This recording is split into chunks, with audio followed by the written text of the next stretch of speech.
Bonjour à tous, merci de votre présence. Donc, on est sur un événement digital d'annonce du palmarès FinTech 100, donc avec nos partenaires ici présents.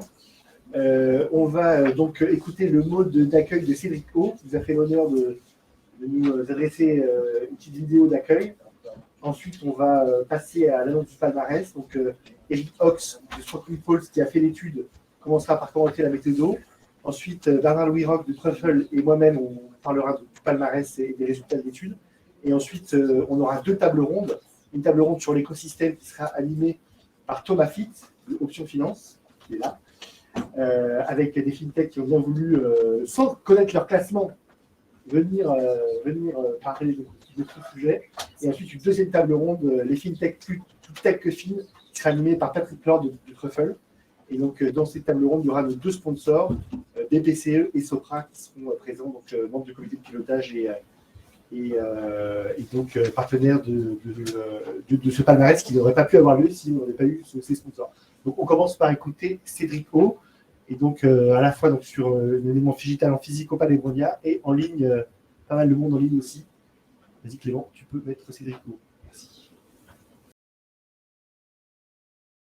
Bonjour à toutes et à tous. Je voudrais remercier Truffle Capital et Bernard-Louis Roch pour m'inviter à dire un mot aujourd'hui sur ce classement des FinTech 100, en tout cas cette cartographie qui est sur l'écosystème des FinTech en Europe et en France.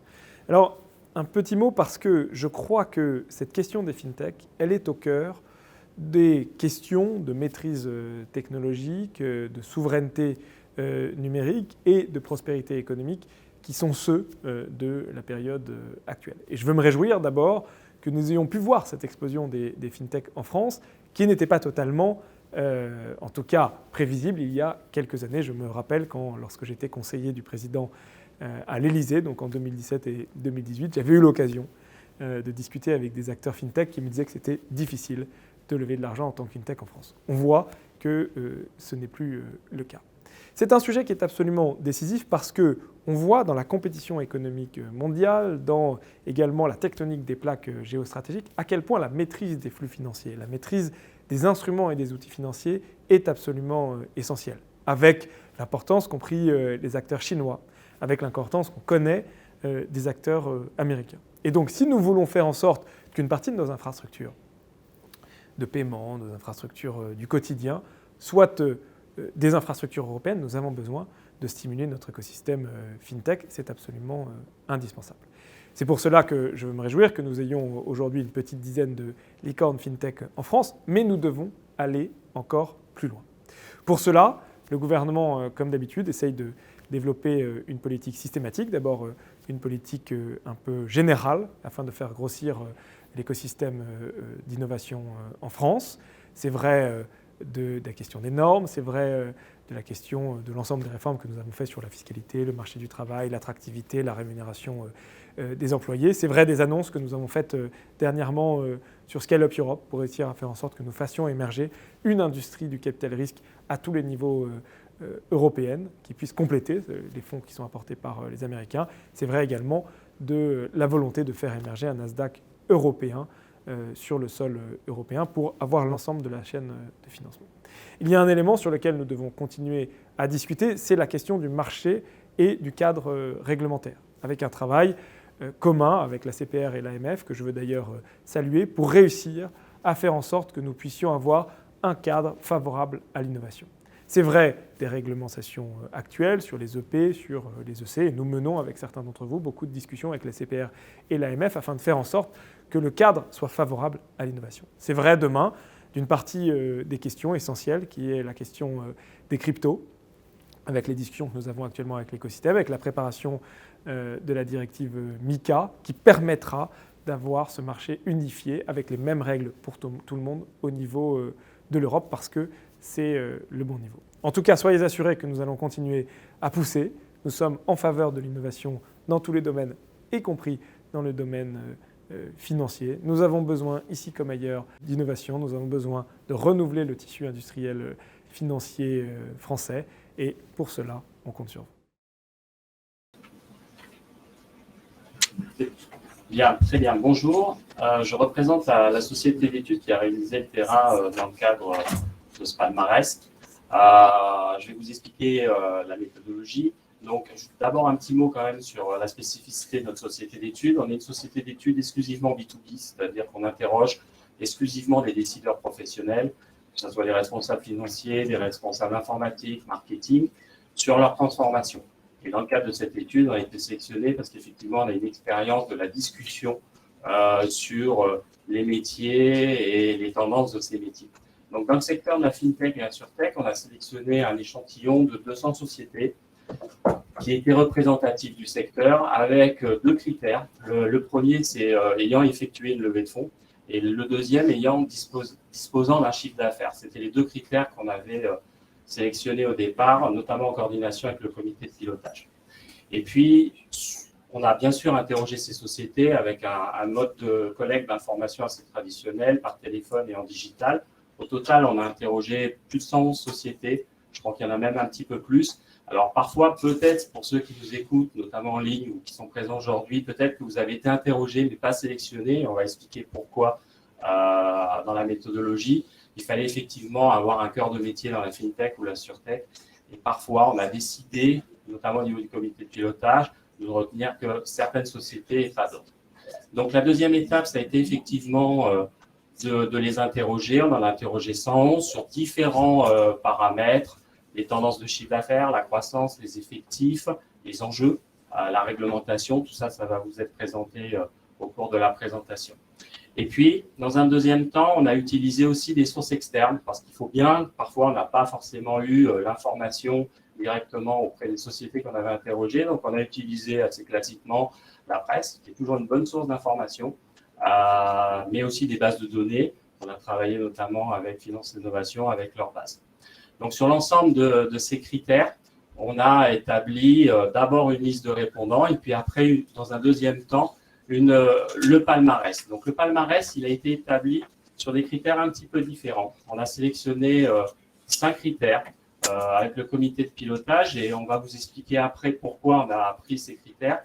Et ces 4 critères étaient la croissance 2021, l'effectif, les levées de fonds à fin 2021 et le capital efficiency, c'est-à-dire le rapport entre la levée de fonds et les fonds propres et les fonds levés.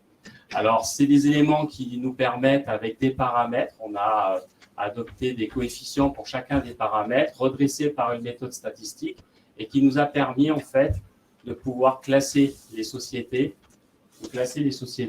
en fonction de ces 5 paramètres. Alors, on va vous expliquer après pourquoi on a utilisé ces 5 paramètres, mais principalement pour effectivement avoir une vue dans le temps. C'est la première année qu'on fait ce palmarès, pour avoir une vue un peu dynamique dans le temps de la croissance, de l'utilisation du capital, des effectifs, de la création d'emplois. Et c'est ce qui nous permet aujourd'hui de vous présenter ces résultats.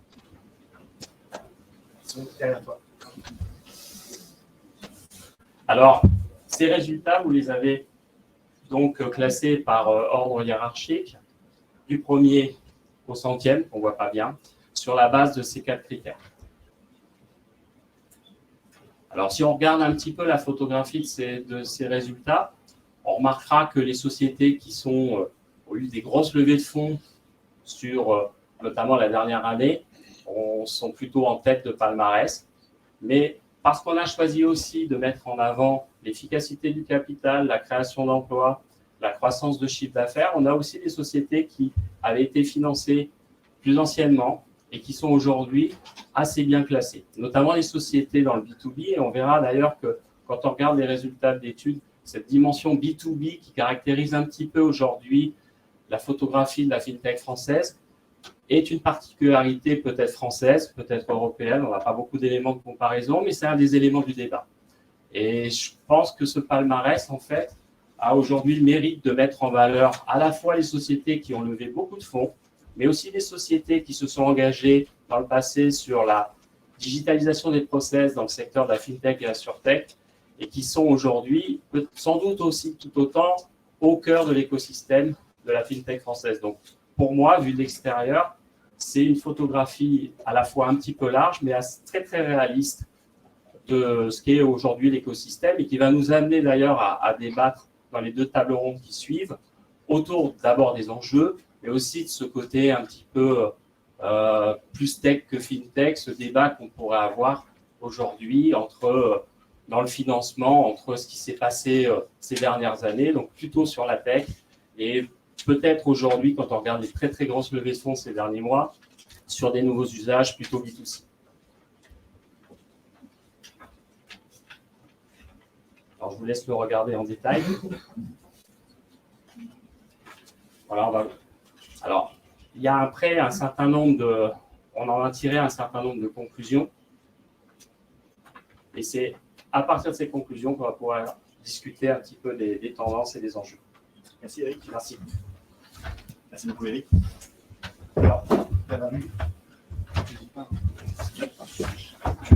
Alors, on va pas vous lire les 100 fintech, donc c'est en ligne, sur un site fintech 100. Normalement, c'est en ligne. fintech100.fr. Donc, juste un petit commentaire rapide sur le palmarès. Donc, dans les 10 premiers, on a 7 des 8 licornes fintech. On a moitié B2B, moitié B2C. Donc, c'est intéressant. Alors qu'on a 2 tiers de B2B sur le global, donc on a une surreprésentation de B2C dans les 10 premiers. On a 3 InsurTech, 3 dans les 10 premiers, 3 web de paiement. Donc, on a une grosse présence des InsurTech et du paiement. Donc, le paiement, c'est traditionnel dans la fintech. Les InsurTech, c'est et la force des levées de fonds 2021. On a ensuite une donnée aux banques, un service digital aux entreprises, une boîte de blockchain, une boîte de crédit de crédit en général. Et donc, on est content, nous, au niveau de Finance Innovation. On a donc parmi ces 150 membres de Finance Innovation et 60 si on ajoute les anciens membres du pôle. Donc, on est bien représenté dans le palmarès. Alors, encore quelques mots avant de laisser la parole à Bernard-Louis. On a fait, on a sorti quelques chiffres donc, du palmarès 100. Donc, on a 5 milliards d'euros levés. Donc, on a sur 2021 1,1 milliard d'euros de chiffre d'affaires. Donc, Bernard-Louis disait dans ses interviews que c'est 10% du chiffre d'affaires du logiciel. C'est très très bien pour un secteur nouveau comme la fintech. C'est très très très notable. Et on a 10 250 employés donc, au 31 décembre 2021. Donc là, en mars, on doit être à 11 000 euros, à 11 000 employés. Là, c'est vraiment les 100 premières. Il y en a beaucoup plus si on parle de la fintech. Au niveau de la répartition, on a quasiment 60% des levées qui sont sur les 10 premiers.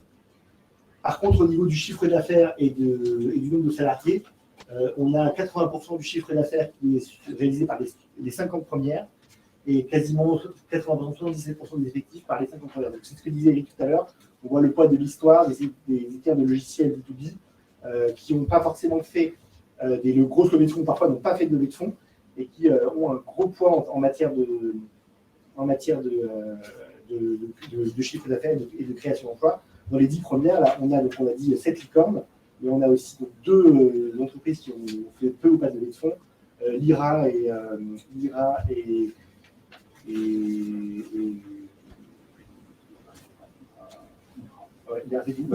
donc Descartes Nomadic qui a fait une grosse levée et qui par contre n'est pas une licorne mais qui fait partie des 10 premiers. Donc on cumule tous les paramètres. Voilà, donc je vais laisser Bernard-Louis développer l'étude. Donc, vous avez bien compris, on a d'un côté le palmarès, donc 100 entreprises, 81 qui ont répondu, donc sur des données confidentielles. Donc, on a eu 80% de taux de réponse, ce qui est énorme. Hein. Franchement, on pensait avoir beaucoup moins sur des données quand même très confidentielles. Et donc 111 fintech qui ont répondu, qui ne sont pas dans les 100, donc 30 qui n'ont pas été mis dans le palmarès, parce qu'elles n'avaient pas la taille pour être dans les 100 premières. C'est évolutif, retenez-le, donc on prend rendez-vous pour l'année prochaine, voir comment ce palmarès va évoluer, mesurer la croissance du chiffre d'affaires, mesurer la croissance de l'emploi. C'est aussi le but de ce palmarès vis-à-vis des pouvoirs publics, montrer le poids du secteur et aussi faire le point au niveau des questions. Et je laisse Bernard-Louis détailler l'étude donc, des 150 ans d'études. Je vous laisse. Merci. Oui, alors je note que 50 sur 100 sont membres de Finance Innovation, ce qui laisse une petite marge de progression pour l'an prochain, qu'on s'efforcera de mesurer aussi. Le principe de se pencher en détail sur 100 sociétés et non pas 500 ou 600 qui pourraient constituer l'essentiel des fintech et assurtech françaises c'est que nous pouvons aller dans une certaine profondeur, récolter un certain nombre de chiffres que nous ne pourrions pas faire sur l'ensemble des sociétés.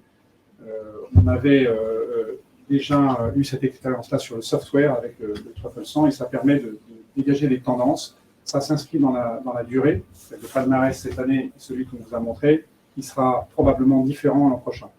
Alors, on a 4 critères et ce que je voudrais peut-être rajouter, c'est qu'effectivement, compte tenu du fait que, par exemple, vous avez des montants de levée de fonds à hauteur de 500 millions pour certaines, alors qu'aucune ne fait ce chiffre d'affaires, on pourrait bien évidemment imaginer que si on avait fait une somme arithmétique, ça serait forcément ad vitam aeternam les levées de fonds qui décideraient du premier, ce qui n'est pas ce qu'on veut. On veut aussi de la dynamique.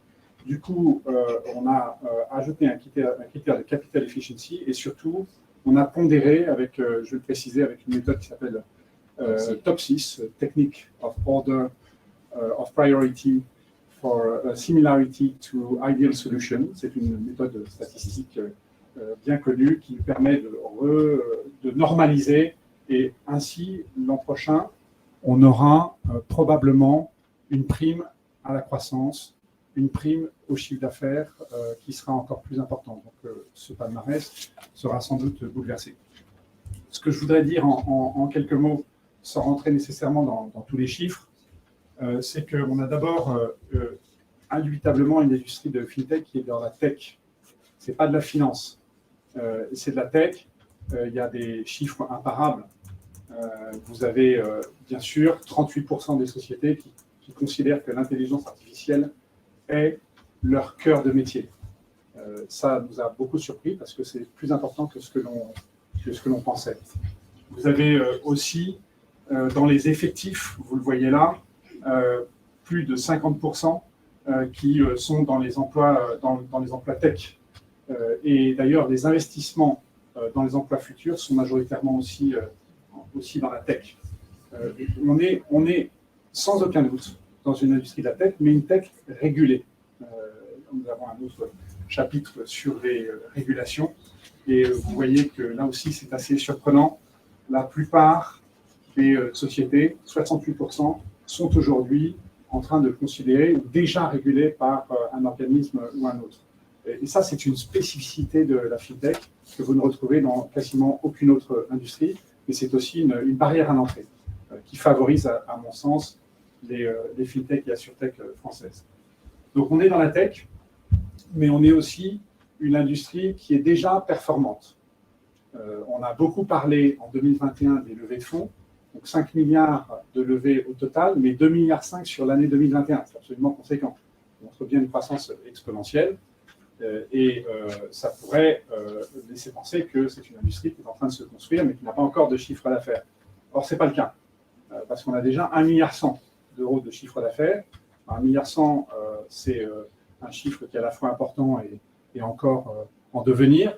Mais si on compare avec le chiffre d'affaires des 100 éditeurs français de logiciels, on est à presque 10%, puisque les 100 premiers éditeurs de logiciels, c'est dans le Truffle 100, sont à 11,5 milliards. Donc on est à presque 10% pour une industrie, fintech et insurtech, qui a 4-5 ans. La plupart des boîtes, certaines sont un peu plus âgées, mais c'est vraiment une industrie qui a commencé à décoller il y a 4-5 ans. Le software, ça a commencé il y a 30 ans. Donc on voit qu'on est en train de croître beaucoup plus vite. Et puis, autre signe de dynamisme, c'est la croissance. On est dans des sociétés qui ont en pondéré quasiment doublé leur chiffre d'affaires, 106% de croissance entre 2021 et 2020, c'est absolument énorme. À ma connaissance, je ne connais pas d'autres secteurs de cette taille-là qui aient eu cette croissance. Si on extrapolait, évidemment, ça voudrait dire que l'an prochain, on serait à 2,2 milliards de chiffre d'affaires. On peut se poser la question d'extrapoler quand vous voyez cette slide, puisque la très grande majorité, presque 60%, 46% pensent qu'ils vont faire plus de 50% et presque 60% pensent qu'ils vont faire plus de... l'an dernier, presque 60% ont fait plus de 40% de croissance. Donc la quasi-totalité, la très grande majorité, font une croissance phénoménale. Et si on voit les attentes pour 2022, on voit que l'optimisme est encore plus grand. en train de diminuer les attentes, mais au contraire de les augmenter. Il y a plus de 50% des sociétés 55% des sociétés qui s'attendent à faire plus de 50% de croissance, ce qui est à nouveau phénoménal. Donc, on est dans une industrie performante. Et puis, pour terminer, je dirais que nous avons une industrie qui est indubitablement pas encore tout à fait mûre, puisque au bout de 5-6 ans, à l'échelle industrielle, on est dans la phase post-adolescente. Donc, une industrie qui sort très très vite de cette phase-là, avec quelques indices surprenants, quelques chiffres surprenants, notamment l'internationalisation. Si vous regardez l'internationalisation, presque une société sur deux, alors que la plupart ont à peine 3 ans d'âge, la plupart des sociétés sont déjà implantées en dehors de France, ce qui est quand même tout à fait étonnant. Alors c'est favorisé par le contexte, la fintech. Quand on est européen, quand on a son agrément en France, on peut exercer dans toute l'Europe. Donc c'est favorable, en même temps c'est aussi une barrière d'entrée. Et le plus surprenant, ce qui nous a le plus étonné, c'est la zone de prédilection. En software, par exemple, la zone de prédilection, le Graal, là où on veut aller quand on veut se développer, c'est l'Amérique. Tout le monde veut aller en Amérique, éventuellement l'Angleterre. Mais là, c'est la péninsule ibérique. Donc, la péninsule ibérique, presque un quart des sociétés sont présentes. Ça s'explique sans doute par la proximité culturelle, le fait qu'on a cet agrément qui nous permet d'exercer directement, et puis aussi le fait que probablement les Français ont certains atouts technologiques, dans certains cas une petite avance, qui leur permet de gagner ce marché. Donc voilà, une industrie très porteuse d'espoir. Je pense que le but de ce palmarès n'était pas simplement de donner une radiographie aujourd'hui, mais de prévoir, d'en donner la tendance année après année, et c'est ce qu'on verra, je l'espère, l'an prochain. Merci beaucoup Bernard-Louis. Donc on va passer à la première table ronde. Thomas et ses speakers sont invités à nous rejoindre.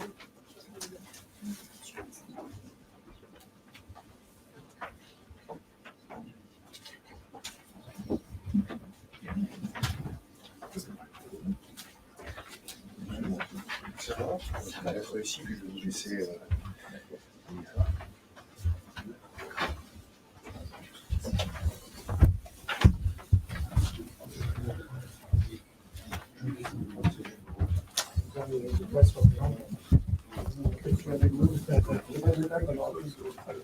Un peu serré, non? Allez, Fabien, viens. Ça va? On se sent chaud.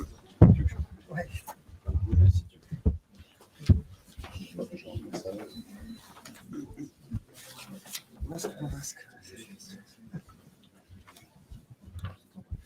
vais faire une petite présentation. Bonjour à tous. Je ne sais pas si ça fonctionne. Oui, ça fonctionne. C'est bon, ça fonctionne, non? D'accord. Allô? Bienvenue à cette première table ronde qui a pour thème donc la dynamique de croissance des fintech et des problématiques liées au partenariat. Alors, je vais faire dans un premier temps une petite présentation de nos intervenants pour planter le décor. Donc, Linda, bonjour, vous êtes Head of Administration and Finance chez Bridge. Donc, Bridge est une solution d'open banking développée par Bankin, application créée en 2011 et dédiée notamment à l'agrégation de comptes, à la gestion des dépenses et à la simplification d'un certain nombre d'opérations bancaires. Voilà, pour résumer. Je commence par les fintech.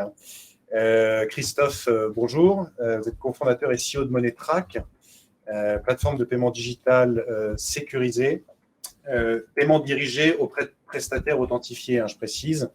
Et votre service repose sur la technologie blockchain et on aura le temps de développer notamment ce point. Fabien, vous êtes General Manager France de Levis, AssureTech lancée en 2017, présente sur les segments de l'assurance multirisque habitation, de l'assurance auto, de l'assurance chien-chat et de l'assurance mobile. Voilà. Et bientôt d'autres. Bruno Cambounet, bonjour. Vous êtes Head of Research chez Sopra Banking Software et aussi coprésident du Berlin Group. Alors, Berlin Group, c'est un organe pan-européen qui est spécialisé notamment dans l'élaboration de standards d'open finance à l'échelle européenne. Et Frédéric, bonjour, vous êtes directeur du pôle innovation du groupe BPCE. Alors, pôle innovation qui s'inscrit dans la direction innovation data et digital du groupe BPCE, qui a donc été lancé fin 2020. Et donc, vous êtes amené dans le cadre de vos fonctions à travailler avec un certain nombre de fintech. Voilà pour les présentations. Donc, nos intervenants sont implantés à tous les niveaux de la chaîne, fintech et assurtech, bien sûr, mais aussi intégrateurs, fournisseurs de logiciels et établissements bancaires. Donc, ça devrait nous permettre de traiter vraiment la problématique qui nous intéresse en profondeur. Donc, l'un des grands enseignements de l'étude, mais aussi ce qui est ressorti de la préparation de notre table ronde, c'est que le développement des fintech passe par leur partenariat. C'est essentiel. 86% des fintech du panel ont mis en place un partenariat, alors commercial ou technologique. Partenariats qui peuvent avoir impliqué des interactions avec des établissements bancaires, des entreprises, mais aussi, et c'est très important, je crois que c'était 40% du panel, des partenariats entre fintech. Donc, c'est très important et on aura l'occasion de revenir sur ça. Le développement de l'écosystème, on l'a suffisamment répété, passe aussi par les levées. C'est extrêmement important. Cédrico disait qu'il était plus facile aujourd'hui pour des fintechs de lever des fonds. Je voudrais le vérifier sur le terrain, voir si c'est réellement le cas. Mais ce qui est réellement un vrai défi pour les fintechs aujourd'hui, c'est d'arriver à gérer, il me semble, le décalage entre la temporalité de leur activité et celle de leurs parties prenantes. Et ça implique, bien évidemment, de mettre en place notamment une gestion du cash et un pilotage des investissements très serré. Et on aura l'occasion de le détailler. Donc, on attaque sur la première partie de notre table ronde, les partenariats. Je voudrais que vous m'expliquiez tous aujourd'hui quel est votre sentiment sur le développement des partenariats entre les fintechs et les grands écosystèmes, qu'il s'agisse d'entreprises, d'assurances, de banques. Vous m'avez expliqué lors de la préparation de notre table ronde que vous faisiez face quand même, malgré tout, à un certain nombre de difficultés. Je pense que c'est intéressant aussi de revenir sur ces points-là, parce que c'est peut-être ce qu'il y a de plus intéressant et constructif. Je me tourne vers vous d'abord, Christophe. On va commencer par les fintechs. Est-ce que vous pouvez nous donner votre faire un retour d'expérience, vous d'abord, sur la manière dont vous interagissez, êtes en relation avec vos grands clients de l'assurance, de la santé et autres. Alors nous, la particularité de Moneytrack, c'est qu'on vend une solution de paiement pour les assurances et notamment pour régler des frais de santé. Ce qui implique qu'en fait, on est une petite entreprise qui s'adresse à des grands corporates, puisque les assureurs, c'est d'abord des grandes entreprises. Et ce qu'on a constaté, c'est qu'en fait, il y a eu pendant quelques années, au début, là, sur 2018-2019, on a constaté qu'en fait, il y avait un gros essor en fait, de la partie innovation sur ce genre de sujet-là dans les startups, qui s'adressaient donc à des grands corporates, mais il manquait en fait cette classe intermédiaire d'intégrateurs qui sont des ESN, qui sont des cabinets de stratégie, des cabinets de conseil, et qui n'avaient pas fait le lien entre justement cet écosystème de startups qui a avancé très fort sur des nouveaux usages, beaucoup d'innovation sur les parcours clients, dans la digitalisation des processus, mais qui n'accompagnait pas réellement en fait, ces startups-là vers les grands corporates. Donc on avait beaucoup de présentations, beaucoup de rendez-vous, et finalement assez peu de conclusions d'affaires ou des propositions de POC, ce qui globalement est quelque chose qu'on ne fait pas nous chez Moneytrack, parce qu'un POC ça sert à faire tourner quelque chose dans le vide. Nous ce qu'on veut c'est toucher des vrais clients et qu'on nous confie des clients. Ça a un peu changé maintenant, il y a eu un peu plus d'adoption. Alors nous en plus on empile les difficultés puisqu'on fait du paiement dans l'assurance, qui n'est pas quelque chose de très naturel. On le fait avec une technologie très récente qui s'appelle la blockchain. On le fait dans la santé où les cycles de vente sont très longs. Donc, si vous empilez tout ça, si vous n'avez pas quelqu'un qui vous intègre, quelqu'un qui vous met à la table à un moment donné d'un comité de direction, d'une grande assurance, ça devient plus compliqué. Alors, ce qu'on voit également, c'est que la fintech et tout ce qu'apporte, on va dire, tous ces nouveaux usages et ces processus digitaux qui viennent s'intégrer en fait dans l'assurance, ça révolutionne la totalité de l'organisation. C'est autant sur la gestion de prestations que sur du marketing, que sur de l'offre, que sur des finances, ce genre de choses. Donc en fait, on voit également que en rentrant dans ce genre d'écosystème, on doit convaincre non plus une ou deux personnes, mais peut-être une dizaine ou une quinzaine, et surtout rentrer dans une roadmap technique où on en reviendra tout à l'heure. C'est qu'avec l'open banking, l'open assurance, je pense qu'il y a une différence, c'est que les assureurs sont un peu moins apaisés. Je suis gentil quand je dis un peu moins d'ailleurs que les banques, et on pourra détailler ça tout à l'heure. Donc, la grande difficulté, moi, que je retiens, c'est la capacité en fait à s'intégrer dans des ESN ou au sein d'offres en fait, de cabinets de conseil qui nous permettent après derrière d'atteindre ces grands corporates. Les assureurs, malheureusement, ne sont pas tout petits, ils sont très gros et ils écoutent les très gros. Linda, est-ce que vous partagez ce sentiment? Oui, je suis plutôt d'accord avec ce qui est dit. Si je l'oriente aussi côté business, donc nous, on a moins de choses qui sont compliquées que vous, mais de toute façon, on propose aussi des solutions qui sont le paiement, donc des solutions qui sont au final, qui peuvent être à risque. Et intégrer un grand groupe, de temps en temps, ça peut être compliqué parce que nous sommes des petites sociétés, on est innovantes, on va assez vite, et lorsqu'on regarde tous les appels d'offres qu'on peut avoir, ça peut durer des mois. Les process sont longs, du coup sont coûteux. On a beaucoup de parties prenantes, donc on doit donner des informations qui, de temps en temps, ne sont pas forcément sur le produit, sur l'administratif, etc. Et au final, on doit arriver avec une proposition auprès d'un grand groupe qui a déjà quelque chose qui fonctionne, en lui proposant quelque chose d'innovant, mais qui pourrait, comme ils ne connaissent pas, potentiellement ne pas fonctionner. Donc, on demande aux grands groupes d'aller sur le fast and fail, test and fail fast, et eux n'ont pas forcément envie d'échouer. Donc ça, c'est notre première barrière à l'entrée, c'est vraiment le process qui est long et essayer d'atteindre en tout cas les grands groupes. En revanche, on a eu des exemples chez nous et ça a fonctionné et on se rend compte que le succès, c'est rentrer par la petite porte technique que l'on a, aller vers des grands groupes et leur proposer une solution sur un périmètre qui est restreint, sur un seul pays, sur une seule cible. Et lorsqu'on l'atteint, ensuite, soit on va pouvoir élargir en tout cas plusieurs produits dans ce même groupe, ou soit on va avoir d'autres entités auxquelles on va proposer le même produit. D'accord, vous êtes obligé de procéder graduellement comme ça. Exactement. Donc c'est vraiment la difficulté, c'est les process au début, pouvoir y arriver qui est long, et ensuite c'est d'essayer d'y rentrer d'une autre manière parce que le produit de toute façon peut être compliqué, parce qu'ils ont déjà quelque chose qui est en place aujourd'hui, moins innovant, mais qui fonctionne. Fabien, est-ce que vous êtes confronté vous aussi à ces problématiques-là chez Levis? Oui, tout à fait. Alors, je partage absolument tout ce qui a été dit des deux côtés. Finalement, quand on regarde un peu de manière holistique, les grands groupes, la plupart des grands groupes ont besoin des fintechs et des startups, et les startups et les fintechs ont besoin des grands groupes. Donc ça, c'est la bonne nouvelle. Une fois qu'on a dit ça, il y a un certain nombre de problèmes que tu évoquais notamment.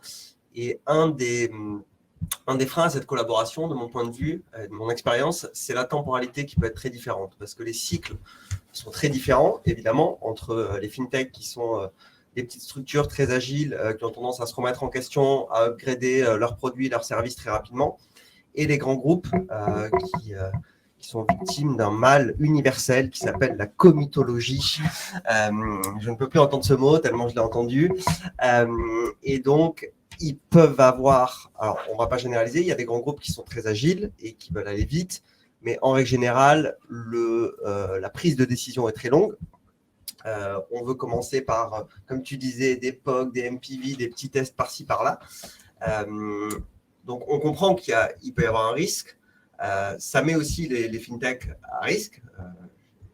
Je connais des fintechs qui ont dû déposer le bilan parce qu'elles avaient signé le plus gros deal game changer, mais qui a pris 2 ans à se matérialiser. Elles n'avaient pas assez de cash pour le faire. Donc finalement, il faut trouver, quand on gère les partenariats ou quand on gère un peu la stratégie d'une fintech, il faut arriver à trouver la bonne balance entre les quick wins qui vont assez rapidement générer de l'attraction, du chiffre d'affaires. Ça se fait souvent avec d'autres fintechs. Chez Levis, par exemple, on a un mix entre des fintechs, on travaille avec la numéro 3 du classement, par exemple United Credit et d'autres.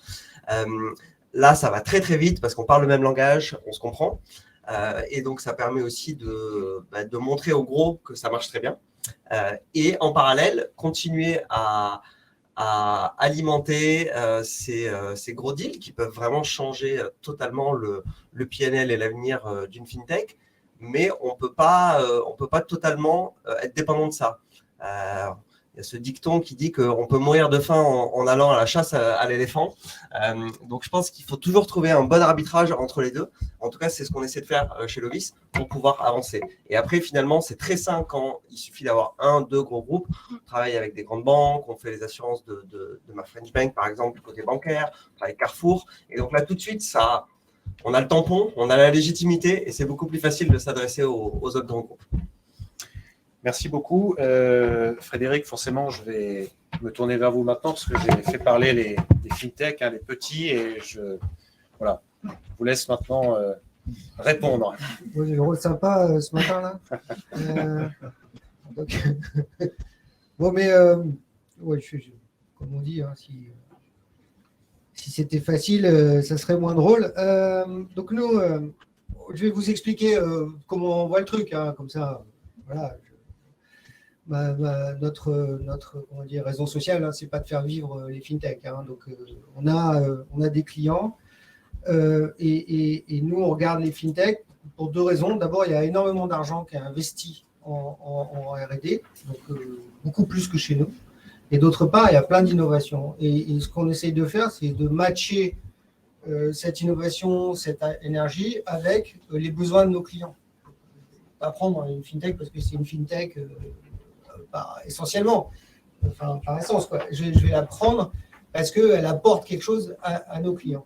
Et donc, il y a 3 manières dont on fonctionne. Il y en a 2 qui sont en place et une 3e que j'essaie de développer. Je vous en parle, je vais prendre un peu de temps pour essayer d'expliquer comment on fonctionne et arriver à mieux matcher les propositions qu'on reçoit et ce qu'on cherche. Le premier, c'est vraiment les fintechs qui sont des éditeurs. Donc nous, l'arc-exemple chez nous, c'est Meniga. Hein. Donc on a refondé notre PFM, le Personal Finance Manager. À force de dire PFM, on ne sait plus ce que ça veut dire. Enfin, en gros, c'est comment est-ce qu'on présente les comptes de nos clients. Donc on bosse avec Meniga, qui est une boîte finlandaise. Et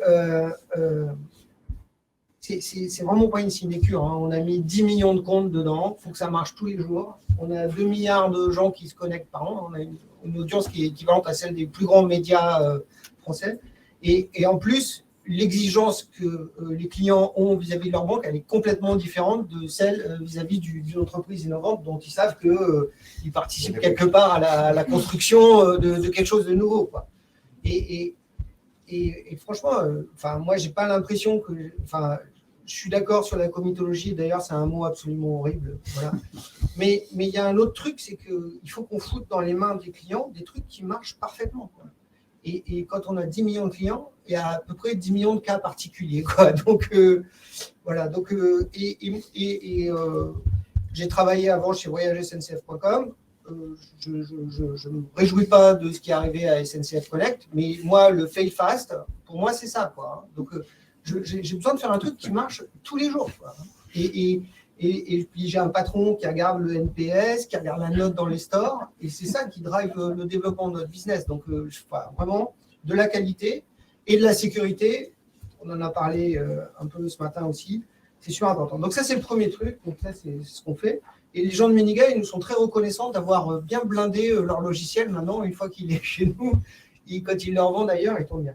Le deuxième, c'est une action où on profite de l'audience pour apporter des services innovants. Donc, j'ai vu qu'il y avait iPad dans la salle. Donc, typiquement, c'est quelque chose qu'on fait avec eux.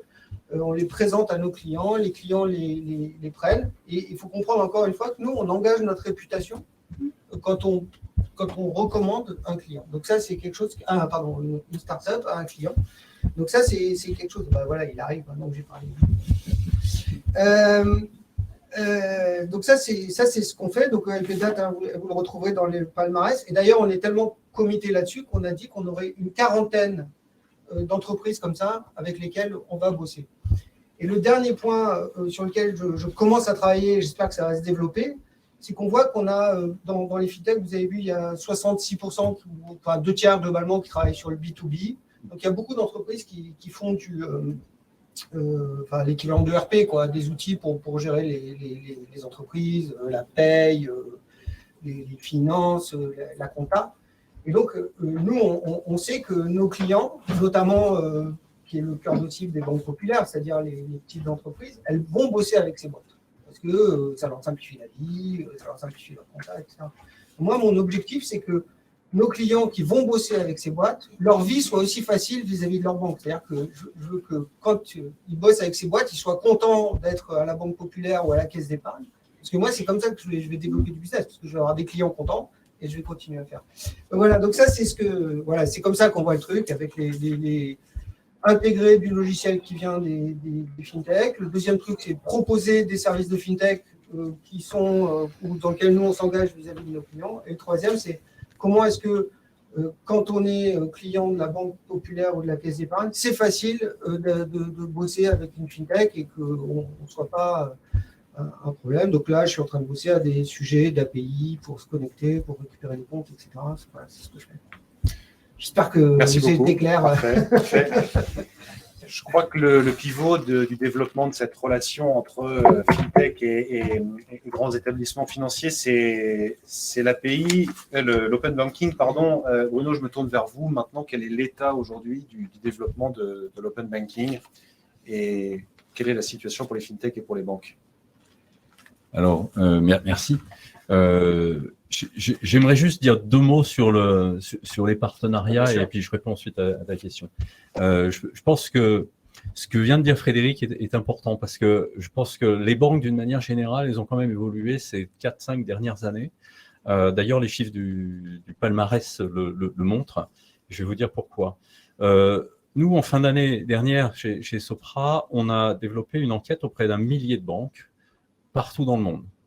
Il ressort très clairement que pour 40% d'entre elles, ça fait quand même un bon nombre, elles sont convaincues que l'expérience client et l'excellence dans ce domaine-là va provenir notamment, mais en particulier, de leur capacité à intégrer des acteurs de l'écosystème, et les fintechs en particulier.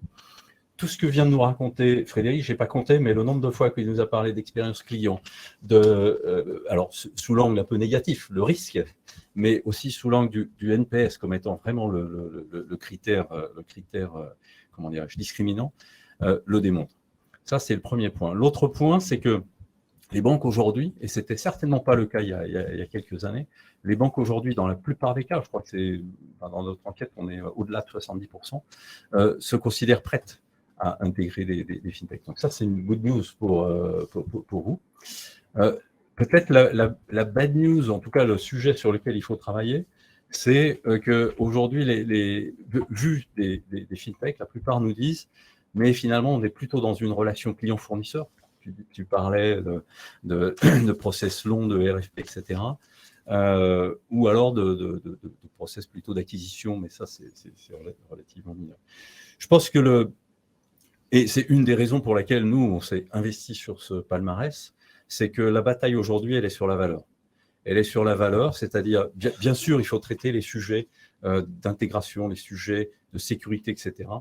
Sur le palmarès, regardez tous ceux qui s'intéressent et qui ont des relations à minima avec le régulateur, ou les régulateurs d'une manière générale, démontrent que la population des fintechs, en tout cas en France, sont conscientes de ce sujet, s'y attellent, et donc ça doit donner confiance à l'écosystème et en particulier aux partenaires clés qui sont les banques et la finance d'une manière générale. L'autre sujet, c'est effectivement, quand on parle de la bataille de la valeur, la valeur, on ne la fait pas tout seul. Les banques ont compris qu'ils ne la feraient pas tout seul.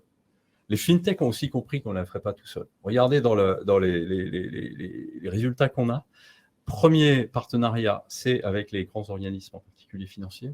Deuxième grand volet, c'est avec les autres fintechs.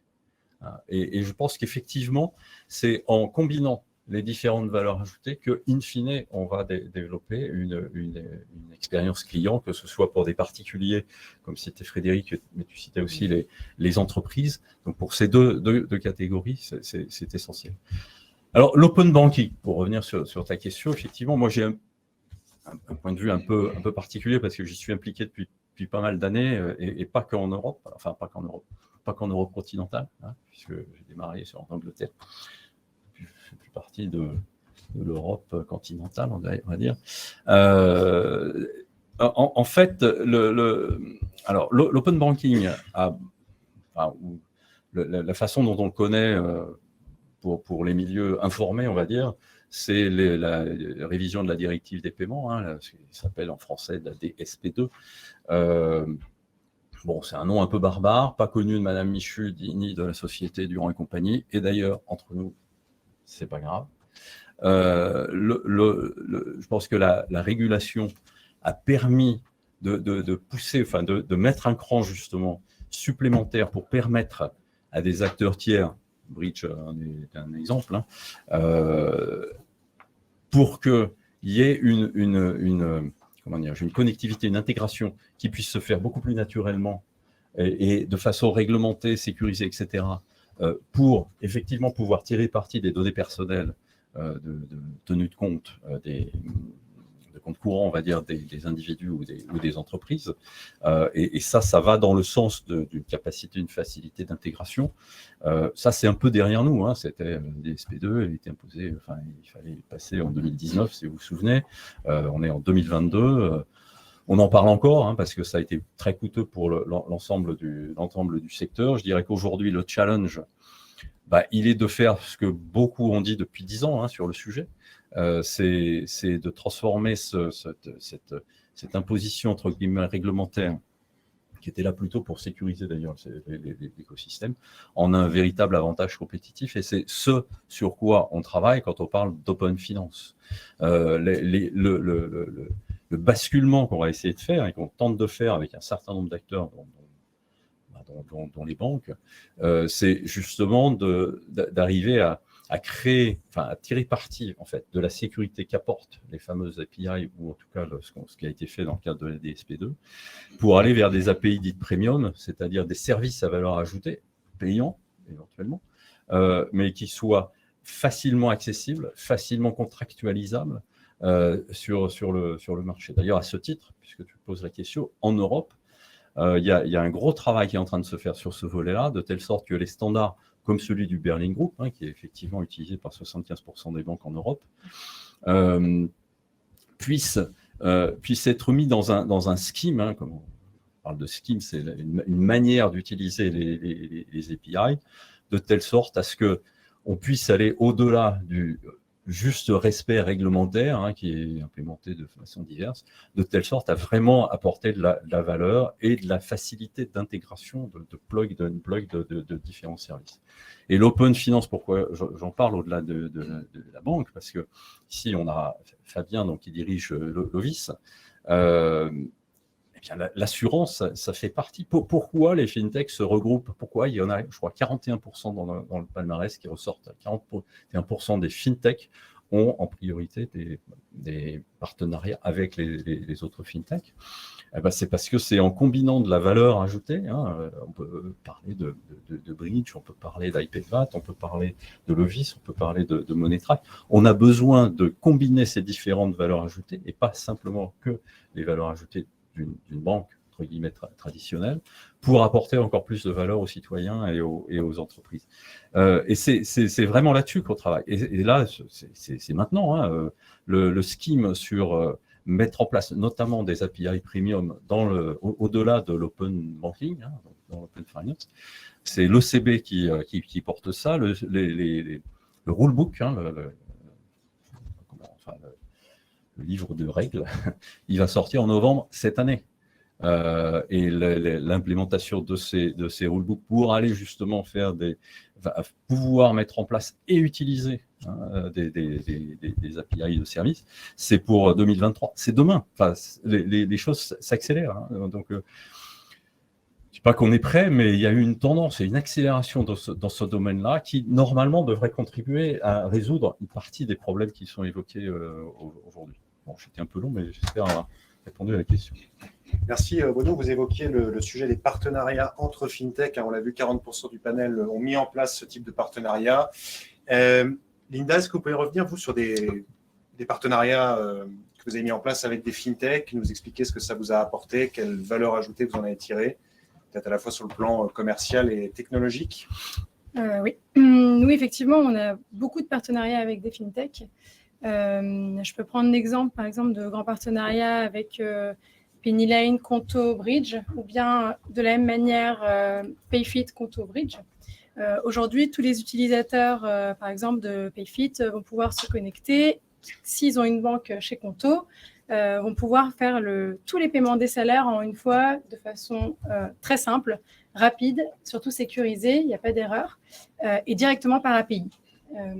Et ça, en fait, ça devient un parcours qui devient très simple parce qu'on prend plusieurs fintechs, on les regroupe ensemble et on propose en tout cas à la fin une expérience digitale qui n'existait pas avant. Donc ça, on en a d'autres, par exemple avec Alma et le Pay by Link, la collecte de paiement qui se fait juste par un lien. On en a d'autres avec ALD Automotive où on va permettre en tout cas l'octroi de leasing de façon beaucoup plus simple parce qu'ils vont avoir accès à pas mal d'informations bancaires des personnes. Et en réalité, ce que ça nous apporte, c'est que ce tissu collaboratif donne accès et donne naissance à l'open finance et plus que l'open banking. Et ça, c'est très important parce qu'on propose à des utilisateurs finaux, non pas un parcours avec 1, 2, 3, 4 clients ou partenaires, mais en une seule fois, ils ont un parcours qui est très simple. Et je pense que c'est aussi important parce qu'entre fintech, on crée des liens qui sont extrêmement forts dans l'écosystème et qui permettent d'avancer ensemble et de passer des caps ensemble de manière rapide et fluide. Est-ce que mettre en place ces partenariats entre fintech est facile, concrètement? On a le même langage lorsqu'on s'interpelle, on a les mêmes forces de proposition, on sait exactement où est-ce qu'ils peuvent avoir besoin de nous, à quel moment on peut avoir besoin d'eux. Donc, je pense que c'est simple dans ce sens-là. Et aussi, je reviens sur ce que j'ai dit tout à l'heure, les process sont beaucoup moins longs. On parle de sociétés où on a 100 personnes, maximum 300, 400, et en fait, il y a moins de parties prenantes et les choses se font rapidement. Donc, je pense que oui, c'est assez simple. Fabien, Christophe, je ne sais pas si vous voulez rebondir sur ça, nous livrer votre expérience. Moi, je suis d'accord sur le fait que c'est plus simple de créer de la valeur en fait, entre startups, puisqu'en fait, on a la chance d'être jeune, donc d'utiliser des outils modernes, des technologies modernes qui permettent justement cette accélération dans les intégrations de solutions. Moi, ce que j'observe, c'est que chaque fois qu'on met en place en fait, un partenariat, on le fait toujours de façon très pragmatique. Ça crée de la valeur pour les deux. Il n'y a jamais de déséquilibre. En gros, c'est pour ça que ça va vite d'ailleurs. C'est que si ça fait gagner les deux partenaires, ce qui n'est pas toujours le cas lorsqu'on essaie de le faire avec des plus grosses sociétés, où on doit creuser beaucoup plus le use case pour savoir si globalement ça va créer de la valeur, comment je me rémunère là-dessus, qu'est-ce que je t'envoie, voilà. Il y a plus de déséquilibre, on va dire, sur les plus grosses sociétés. Et puis après, ce que j'observe également, c'est que lorsqu'on fait un partenariat avec une autre startup, souvent on bénéficie de l'intégration que eux ont eu dans d'autres écosystèmes. Et donc ça permet de mailler un peu plus, comme une toile d'araignée, on va dire, notre implémentation chacun de notre solution dans les écosystèmes existants, souvent des écosystèmes techniques, des gros SI d'assurance, de banque. Celui qui est déjà connecté, il apporte l'autre. Et on arrive à faire, à faire discuter après derrière les systèmes de façon plus efficace, avec toujours un objectif, c'est faut que ce soit mieux et moins cher, quoi. C'est ça qui donne la valeur aux startups. Trouver dans l'expérience client quelque chose de mieux et moins cher. Fabien, j'imagine que vous avez aussi tiré un certain nombre d'avantages de tels partenariats. Ouais, une fois de plus, on est d'accord. C'est à la fois très intéressant parce que les fintechs, finalement, on peut les voir comme elles sont très fortes souvent et très spécialisées dans les services. Bridge est vraiment un peu au cœur de tout ça. Donc, on peut le voir un peu comme des Lego, où en fait, on construit une chaîne de valeur très forte pour des grandes sociétés, pour des clients. L'union fait la force. C'est pas les fintechs qui l'ont inventé, mais on le voit. Nous, on a fait par exemple des appels d'offres de très grands groupes avec d'autres fintechs. Et donc, finalement, ça apporte une valeur plus grande parce qu'une chaîne de valeur plus importante que si on l'avait fait uniquement nous-mêmes, ce qui nous a permis de gagner des appels d'offres. le fait d'utiliser les services des autres fintech quand on est une fintech, on se pose même pas la question en fait. Pour la paye, la banque, les choses comme ça, on considère même pas les outils traditionnels. On va naturellement vers ça parce qu'on parle le même langage et on sait qu'on va pouvoir utiliser ça de manière très fluide. Après, en termes de distribution, tout dépend du business model. Parce que c'est vrai qu'en termes sur les business case entre fintech, c'est quand même, on est des boîtes avec pas énormément de clients, les Conto et autres un peu plus. Mais finalement, si on veut passer une étape supérieure, on en revient à la proposition de valeur avec des grands groupes, parce que c'est quand même eux, quand tu parlais de 10 millions de clients, il n'y a pas beaucoup de fintech en France et en Europe qui ont cette force de frappe-là. Donc, je pense que c'est à la fois essentiel, mais pas suffisant, et que c'est pas ça qui va changer vraiment la face d'une fintech, sauf si on fait des propositions de valeur communes pour pouvoir être pertinent pour des grands groupes comme vous. Donc, j'en reviens un peu toujours aux deux. Finalement, il faut, de mon point de vue, il faut arriver à utiliser le meilleur des fintechs, mais à ne pas se limiter à ça si on veut vraiment scaler et devenir un énorme acteur européen, où à un moment donné, il faudra aller travailler avec des grands groupes et leur apporter une solution qu'ils n'ont pas, ou ça n'aurait pas de sens de le développer eux-mêmes en interne pour pouvoir passer une étape supérieure. Peut-être là-dessus. Moi, je pense que DSP2, c'est, malgré les lacunes de cette norme, c'est quand même un... Enfin, je ne pense pas qu'on aurait cette conversation-là s'il n'y avait pas eu DSP2, quoi. Parce que le fait que les données... DSP2, c'est la directive sur les services de paiement.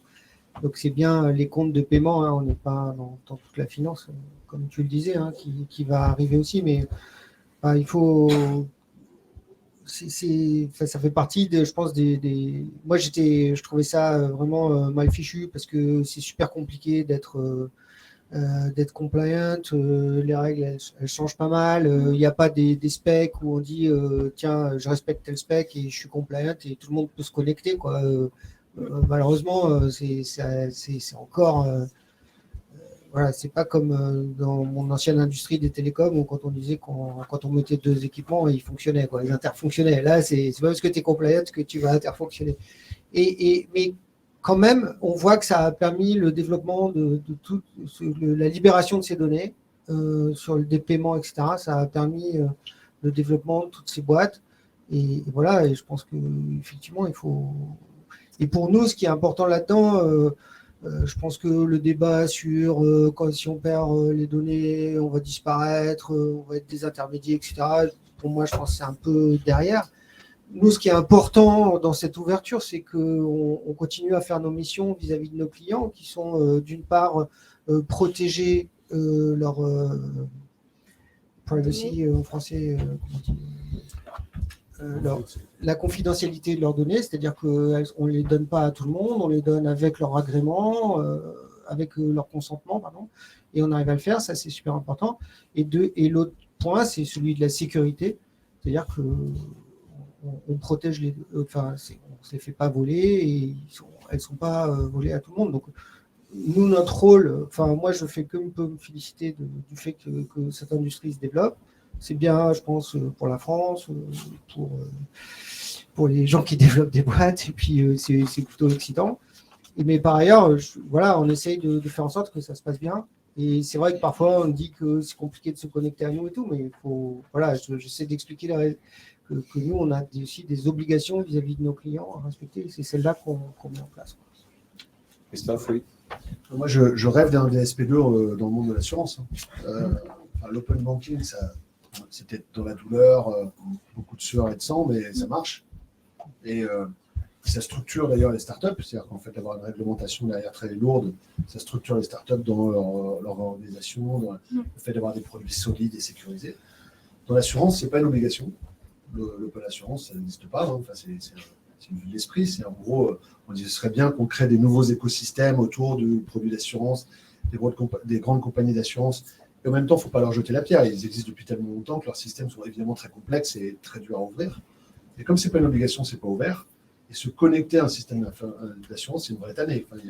On parle d'API d'un côté et de fichiers plats de l'autre côté. Donc, il faut se mettre dans la même grammaire, et c'est souvent les courtiers d'ailleurs qui l'ont fait. C'est les courtiers qui ont développé des plateformes d'API qui vont se connecter après derrière à l'innovation, et eux-mêmes ont fait tout l'effort de se connecter aux grandes compagnies d'assurance, des efforts gigantesques. Alors, il y a une société, je crois que tu travailles avec eux, Wacom, qui a plateformisé l'assurance et qui a commencé à ouvrir un peu plus avec des API, donc, chez qui on peut trouver des points d'approche, mais sur les très grands corporates dans l'assurance, se connecter à eux, c'est une tannée. Donc, moi, je rêve que demain, on oblige les assureurs à s'apaiser, à échanger leurs données pour créer de la valeur pour l'assuré, d'ailleurs, pour leurs clients.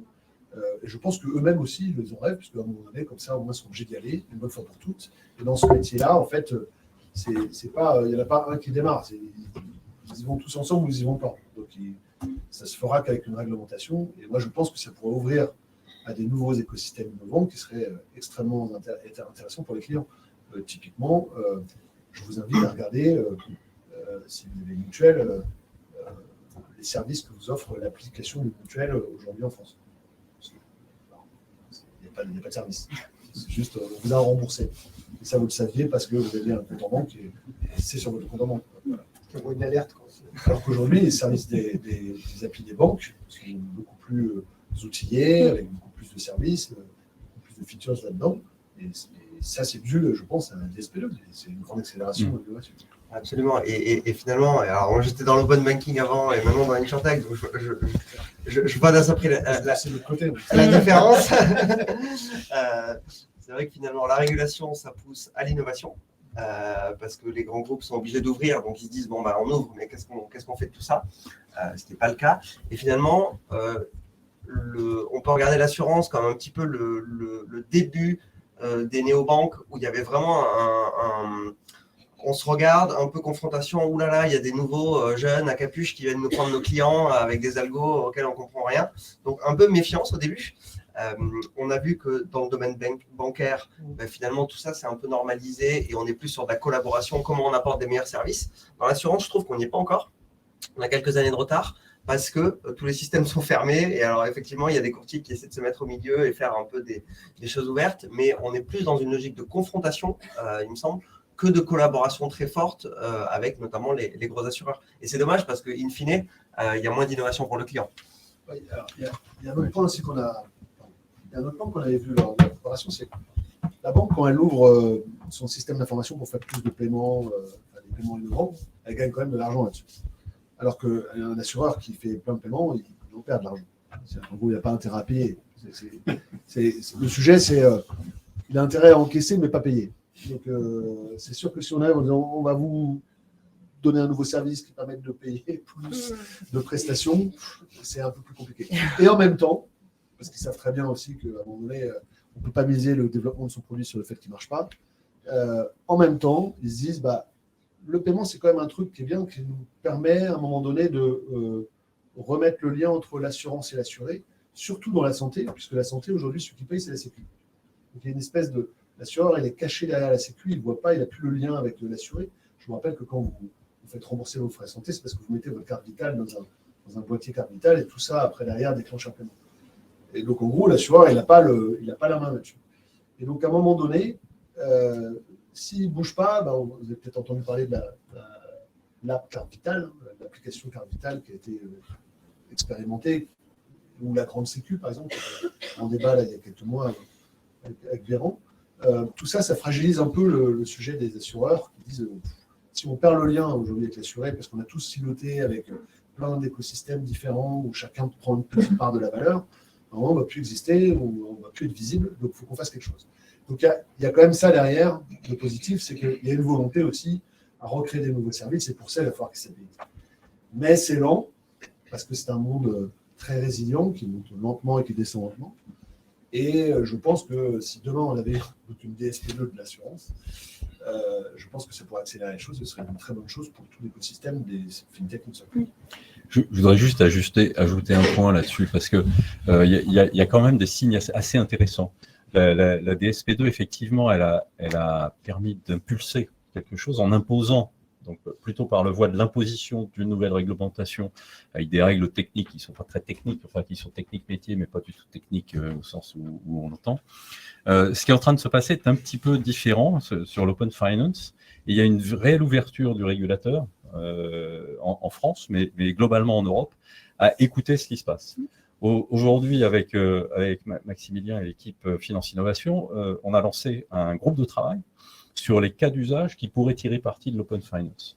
Et je peux vous dire que aussi bien la CPR que la Banque de France sont très intéressés à ce qu'on revienne vers eux sur des cas d'usage justement qui vont mêler de la valeur issue de différents secteurs, de fintech, de banques, etc., pour montrer ce qu'on peut faire et éventuellement identifier les points sur lesquels on attend éventuellement la réglementation.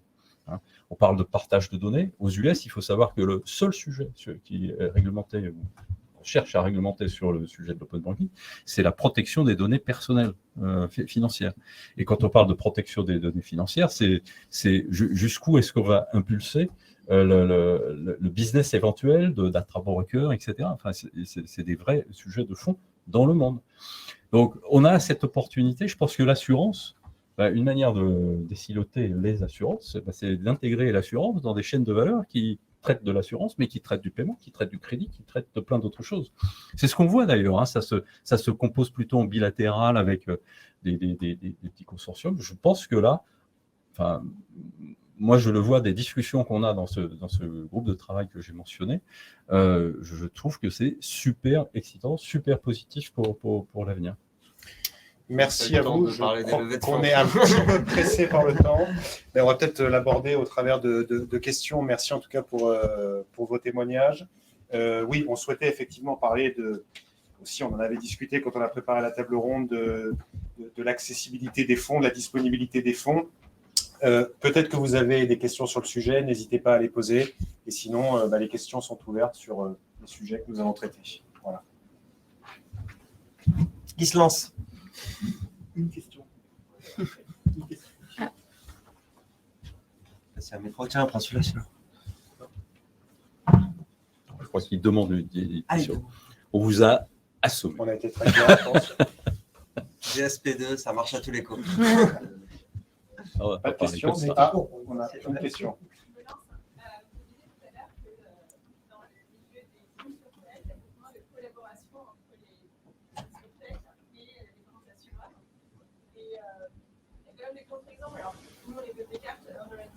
Forcément, on n'a pas plusieurs fois acheté Finance Innovation à des regards croisés start-up grands comptes, et au contraire, on s'appuie énormément sur les grands comptes, et on croit qu'il y a énormément de vertu à ça, en fait, et à allier des marques établies, il y a un partenariat avec Generali, par exemple, avec l'agilité des start-up. Pourquoi vous pensez qu'aujourd'hui, nous faisons la confrontation, et est-ce que, quelle est votre vision qui est quand même une collaboration évidente qui est une assurance qui sont tellement d'acteurs étatiques qui portent le risque, et on sait que c'est pour ça, et c'est une collaboration qui marche assez bien. Qu'est-ce qui vous fait dire que c'est pas assez répandu? Ouais, est-ce que vous pouvez reprendre rapidement la question? Ouais, alors très rapidement, et c'est un très bon point. On me reprochait un peu ma formule de dire qu'il y avait une confrontation entre les gros assureurs et les insurtech. Et l'exemple de Descartes Underwriting qui travaille avec de nombreux assureurs. Voilà, la question c'est de comprendre un petit peu ce que j'entendais là-dessous. Tout à fait d'accord avec vous. Confrontation, c'est peut-être un peu trop fort. J'essaie plutôt de faire un parallèle avec le système bancaire. Évidemment, nous, on travaille avec une dizaine de grands assureurs, de porteurs de risques chez Lovis. On travaille très bien avec eux. Ils sont là pour nous prêter leur expérience, leur bilan. Sans eux, tout ça ne fonctionnerait pas. Donc, il y a quand même une vraie volonté de collaboration dans ce sens-là entre les assureurs traditionnels et les insurtech. Il me semble que ça pourrait aller plus loin. Parce que pour l'instant, c'est quand même surtout de fournir du risque. Quand on voit dans la banque, c'est un petit peu multifacette, multiproduit. Donc voilà, mon point, et vous avez raison de le reprendre, c'était peut-être un peu provocateur, mais mon point, c'est qu'on est peut-être qu'au début de cette collaboration. Ça commence par portage de risque, comment on utilise les fintech pour de la fraude, pour des insurtech, voilà, pour des choses assez spécifiques. Quand on voit un petit peu la galaxie de services et de collaboration au niveau des banques, on se dit qu'on n'est qu'au début de cette collaboration, qu'on pourrait aller plus loin et que peut-être que la régulation, même si elle peut être un peu parfois contraignante, peut aussi pousser à finalement développer sous différents aspects cette collaboration. Mais on travaille très bien avec Generali et avec beaucoup d'autres assureurs aussi et ça se passe très bien et heureusement parce que sinon il n'y aurait pas de viabilité de notre business et eux, ça leur permet aussi d'avoir un petit peu d'être dans ce jeu digital à travers les InsurTech. Je pense qu'il n'y a pas de... Je vois juste très vite. Il ne faut pas confondre en fait l'InsurTech qui va travailler sur l'acquisition d'un nouveau client, donc la distribution. Ça marche plutôt bien. Les assureurs ont intérêt à le faire. Des InsurTech ou des FinTech qui vont travailler en fait sur la partie back-office. Là, c'est beaucoup plus compliqué. Le sujet, il est beaucoup plus compliqué à rentrer dans les systèmes d'information. Déjà, parce qu'il y a beaucoup de gens autour de ça et tout est très siloté. Un tiers payant, un réseau de soins pour la partie santé ou un gestionnaire pour la partie MRH, etc. Autant pour distribuer, je pense qu'il y a beaucoup de partenariats. Autant pour rentrer en fait derrière dans les back-office, vous les comptez peut-être sur les deux doigts de votre main.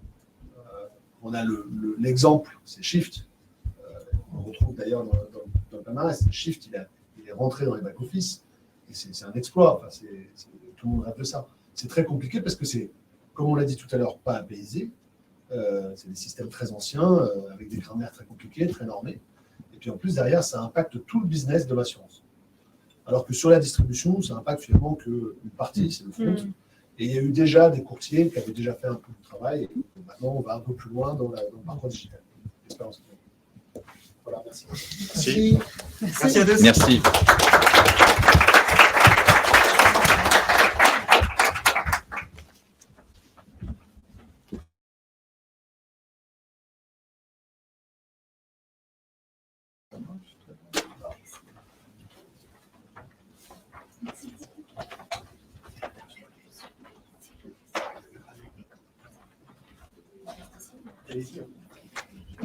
Alors, j'invite les participants à prendre leur place. Bonjour, ça va?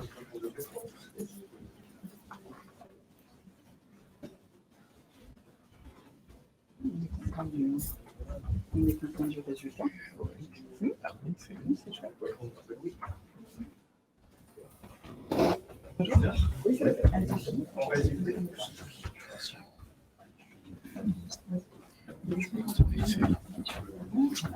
Bonjour. Vas-y. On est combien? On est 4. Donc, je mets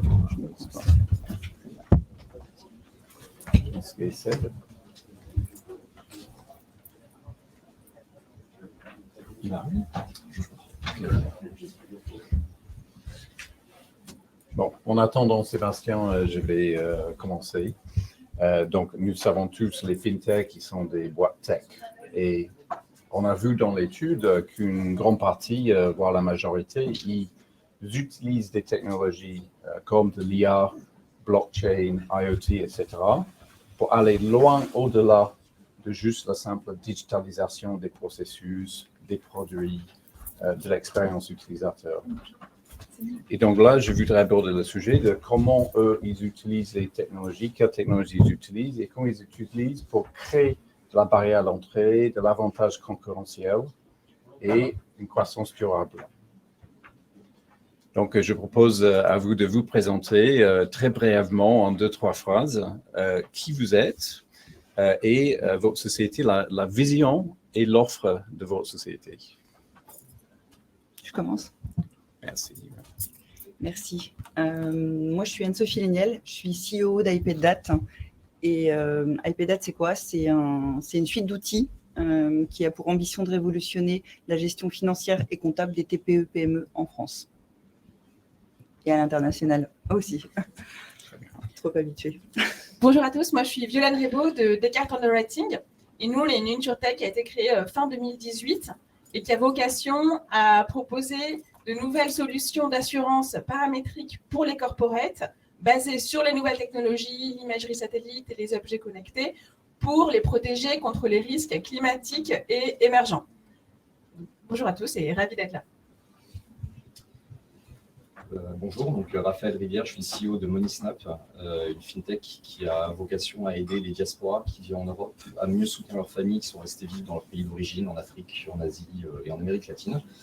On distribue des solutions de transmission de fonds internationaux vers ces pays-là en B2C depuis notre site, notre app, mais aussi en B2B2C en embarquant ces solutions as a service chez des partenaires qui peuvent être des banques, des néobanques, mais aussi d'autres sociétés qui ont vocation à servir des personnes qui soutiennent les familles à l'étranger. Voilà, on le dit depuis 5 ans et Truffle est un de nos actionnaires historiques.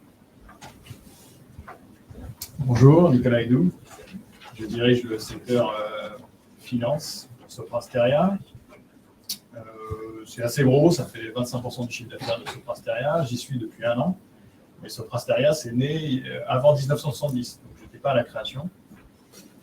Et voilà, Soprasteria, la seule petite différence par rapport à toutes les ESN du marché, c'est que, surtout sur le secteur financier, c'est que ça englobe une entité software qui fait au moins la moitié du chiffre d'affaires du secteur. OK, merci beaucoup. Donc, la première question, c'est la technologie est au cœur de tous vos produits et services. Donc, quelles sont les technologies pour vous les plus critiques dans vos produits et pourquoi sont-ils incontournables? Alors, déjà, c'est une excellente question parce qu'effectivement, la technologie pour nous, c'est hyper important. C'est au cœur de notre produit. D'une part parce qu'on est parmi les acteurs qui possèdent leur propre technologie. Et effectivement, on a construit notre suite d'outils sur cette base. On utilise effectivement l'OCR qui nous permet d'extraire de la donnée et qui nous permet donc de fiabiliser en fait l'information qu'on va restituer aux clients, puisqu'on extrait et on compare des données entre elles, et donc ça nous permet d'avoir une information sûre. Ensuite, on utilise le machine learning. Pourquoi? Parce qu'on a fait le choix de la non-intervention humaine, c'est du 100% automatisé, et donc nos algos ont besoin d'apprendre au fur et à mesure de manière à avoir 0 intervention humaine. Donc effectivement, la technologie pour nous, c'est essentiel. Merci beaucoup. Alors, nous, chez Descartes, ce sera un petit peu particulier parce que je vais me replacer dans le spectre de l'assurance parce que c'est ce qu'on fait. Et l'assurance contre les risques climatiques et la technologie, elle intervient à 2 étapes qui sont fondamentales dans l'opération d'assurance. La première, et on n'en parle pas beaucoup, alors que pourtant, c'est au cœur de l'assurance et c'est même pour ça que l'assurance existe, c'est le risque. Donc, qu'est-ce qu'on assure quand on fait de l'assurance? On assure un risque, et dans notre cas, un risque qui est le risque climatique, qui est un risque qui est émergent, qui est un risque qui est évolutif, et qui est donc un risque qui est mal compris aujourd'hui par les acteurs traditionnels. Donc, la technologie, c'est à ce stade-là qu'elle intervient, c'est-à-dire en amont. On a des risques de feux de forêt géants, comme on a eu en Californie, en Australie, ou même en Alaska ou en Sibérie récemment, qui ne sont pas des endroits où on s'attendrait à avoir des énormes feux de forêt. Comment est-ce qu'on comprend ce risque? Comment est-ce qu'on le modélise pour derrière pouvoir l'assurer? Et là, on n'a seulement pas d'autre choix que d'utiliser les nouvelles technologies parce que l'historique ne veut rien dire. C'est un risque qui a été multiplié par 5 entre la décennie 2010-2020 et la décennie précédente. Donc, la seule solution pour comprendre ce risque, c'est la technologie, c'est l'imagerie satellite pour pouvoir voir tout de suite qu'est-ce qui brûle pas, y compris là où il n'y a personne, pour pouvoir expliquer quels sont les facteurs derrière ces incendies de forêt. Donc, il y a la sécheresse, évidemment, qui est un phénomène qui s'étale sur plusieurs années. Il y a les vents, il y a la topographie, il y a les vagues de chaleur. Donc, comprendre comment tous ces phénomènes vont causer des risques climatiques qui se multiplient en fréquence et en intensité, c'est quelque chose qui nécessite le support de la technologie. Parce que l'historique, ça ne suffit pas. Est-ce que ça veut dire que vous utilisez de l'intelligence artificielle pour Absolument. commencer à prédire les choses alors qu'il n'y a pas assez d'historique pour être sûr de... Okay. Absolument, parce qu'en fait, l'historique est un très mauvais prédicteur, donc on utilise les réseaux de neurones, l'intelligence artificielle, pour faire de la lecture d'images et de la prédiction sur ce qui va se passer dans le futur. Okay. Et alors, le deuxième aspect en assurance, et où là, je pense que ce sera un petit peu plus proche de ce que mes collègues proposent, c'est le service aux clients. Et en fait, l'assurance des corporates, c'est un secteur dans lequel la technologie a mis très longtemps à rentrer C'est-à-dire que vous, pour votre assurance de maison ou de voiture, il y a plein de choses qui vous paraissent parfaitement normales, de pouvoir le faire en ligne, envoyer vos photos en ligne, etc. C'est quelque chose que les corporates n'ont pas.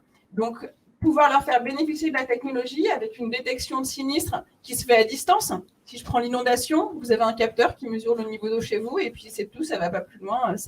Vous recevez l'indemnité qui est prévue au contrat en fonction de ce que le capteur a détecté. Ça vous permet d'être indemnisé en quelques jours, alors qu'en moyenne, dans le secteur traditionnel, c'est 1 an et demi.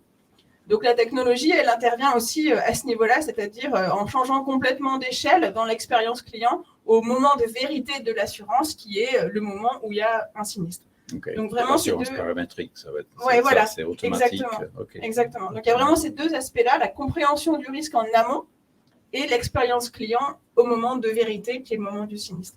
Ok, merci beaucoup, merci. Alors, pour Monisnap, il y a plusieurs choses qui sont importantes avec un point commun qui est évidemment le fait que la technologie doit être au service de nos clients finaux qui sont des envoyeurs de fonds. Et il y a 2-3 drivers qui sont clés pour ces personnes qui remettent à notre service un tiers de leur salaire.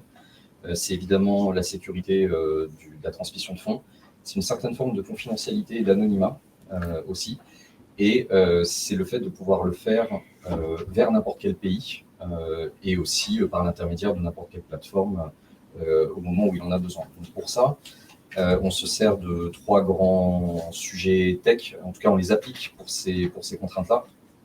Sur le sujet de l'anonymat, de la confidentialité, il y a quelque chose qui est assez important qui s'appelle la confidentialité différentielle, qui a vocation à permettre de sécuriser l'information de nos clients tout en pouvant l'utiliser correctement et en extrayant le maximum de valeur des algos qu'on peut avoir pour faire de la gestion de revenus, de l'analyse de risque, etc. Mais tout en préservant l'anonymat et la privacy de nos clients en interne, donc s'assurer que tous nos collaborateurs peuvent avoir accès à cette data sans pour autant être capables de retracer de l'information personnelle. Donc ça, c'est assez clé pour nous.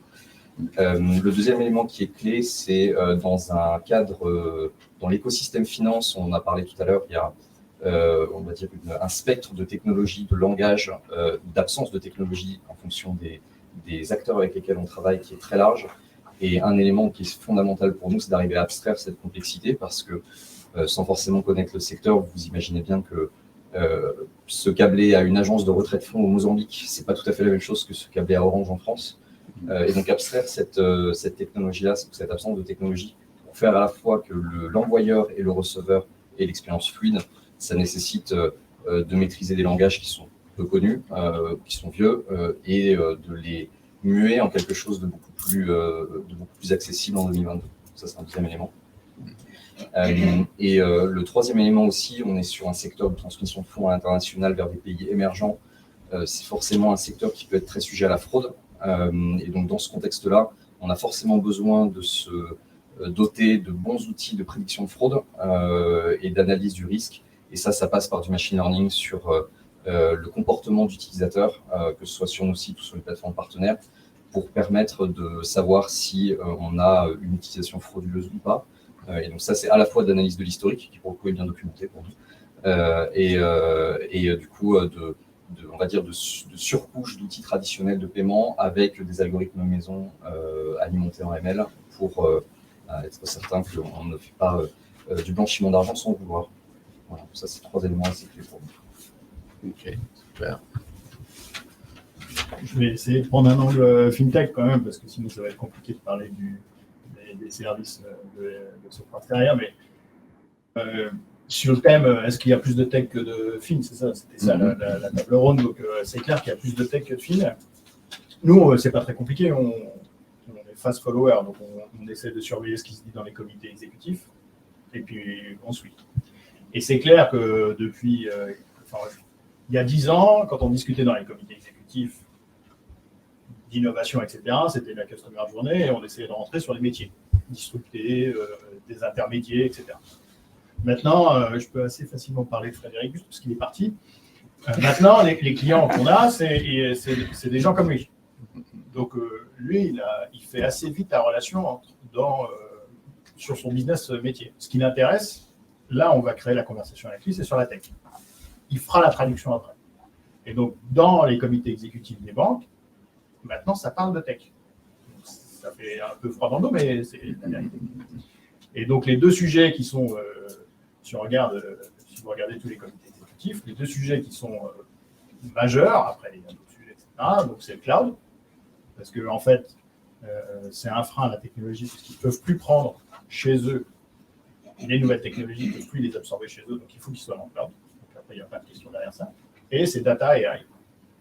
Parce que la surface digitale, c'est bon, ils ont les 5 étoiles, c'est plus le sujet. Maintenant, c'est comment ils font du cash avec ça. Et data AI, c'est 50%, je crois, dans l'étude, et c'est 50% des discussions aussi dans les COMEX sur la tech. Donc c'est ça, c'est les conversations qu'on a avec les comités exécutifs, et c'est ce qu'on fait aussi dans la partie software. On essaye de développer le plus de valeur autour des data et sur le cloud. Et comment est-ce que vous évaluez la vraie valeur de ces technologies? Parce que moi, je vois des milliers de pitch decks par an. Et, comment on sépare le faux AI du vrai AI? C'est un peu ça. Voilà. Oui, comment vraiment... alors là, c'est là où on a une petite valeur ajoutée dans cet écosystème-là. C'est que on arrive... Alors déjà, il y a un filtre des gens comme Frédéric qui savent très vite définir le vrai AI du faux AI. Et puis, comme le disait Frédéric, il y a quand même un cycle entre la proposition de valeur technologique et la mise en place sur du business avec des résultats. Et c'est là où on intervient, soit avec nos solutions, soit avec les solutions associées des fintech. Et on les prouve. Donc, il y a un premier fil pour voir si ça marche. Et puis après, il y a tout un cycle. Et c'est là où nous, on accompagne, parce qu'à la fin, on pose le tampon de c'est fait avec Soprasteria, etc. Donc, l'égrainage, il se fait sur un cycle. Alors, il y a un filtre au début, et puis on égrène au fur et à mesure le vrai AI, du faux AI, etc. OK. Donc, si on prend l'exemple de l'AI, il y a plus que la technologie, parce qu'il y a tous les processus autour. Il faut alimenter avec des données, il faut entraîner, etc., etc. Et aussi, vous, les fintech, vous essayez de croître à une vitesse vertigineuse, on peut dire.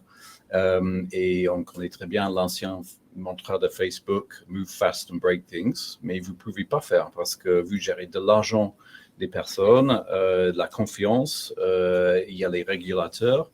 Donc, comment est-ce que vous arrivez à accélérer sans mettre à risque certaines de ces technologies composantes de vos produits?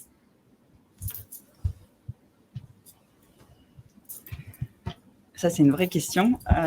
Effectivement, nous, dès le départ, on s'est positionné comme une suite d'outils. Donc, construire au fur et à mesure, c'est un peu notre mantra.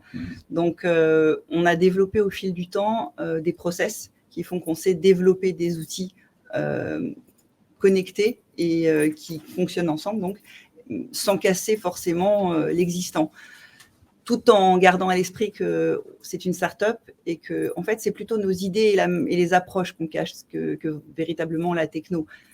C'est vraiment différent. Donc, oui, ça fait partie de notre cycle.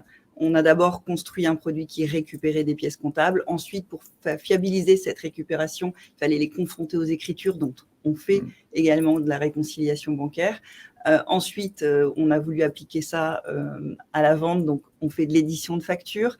Et au fur et à mesure, on se retrouve avec effectivement une suite d'outils ultra complète pour les dirigeants d'entreprise et leur permettre d'avoir une vision 360 sur leur entreprise et leurs finances internes. Okay. Merci.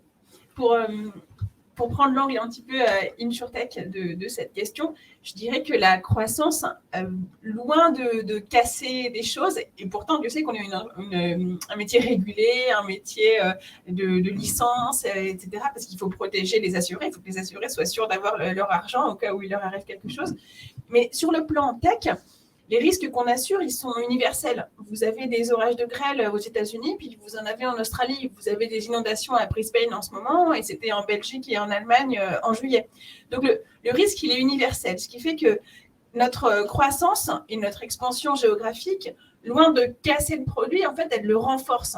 C'est-à-dire que le modèle, le produit que vous avez construit en Europe pour l'inondation, tout ce que vous avez appris, les nouveaux capteurs que vous avez pu développer, mettre en place, les nouveaux produits, et bien demain, vous pouvez les appliquer aujourd'hui à Brisbane, où il y a des inondations aussi, et où il y a un problème d'assurabilité de l'inondation aussi. Donc, loin de casser le produit, je dirais qu'on alimente les modèles, qu'on alimente les produits, et qu'en fait, la croissance d'aujourd'hui vient construire des fondations très fortes pour la croissance de demain.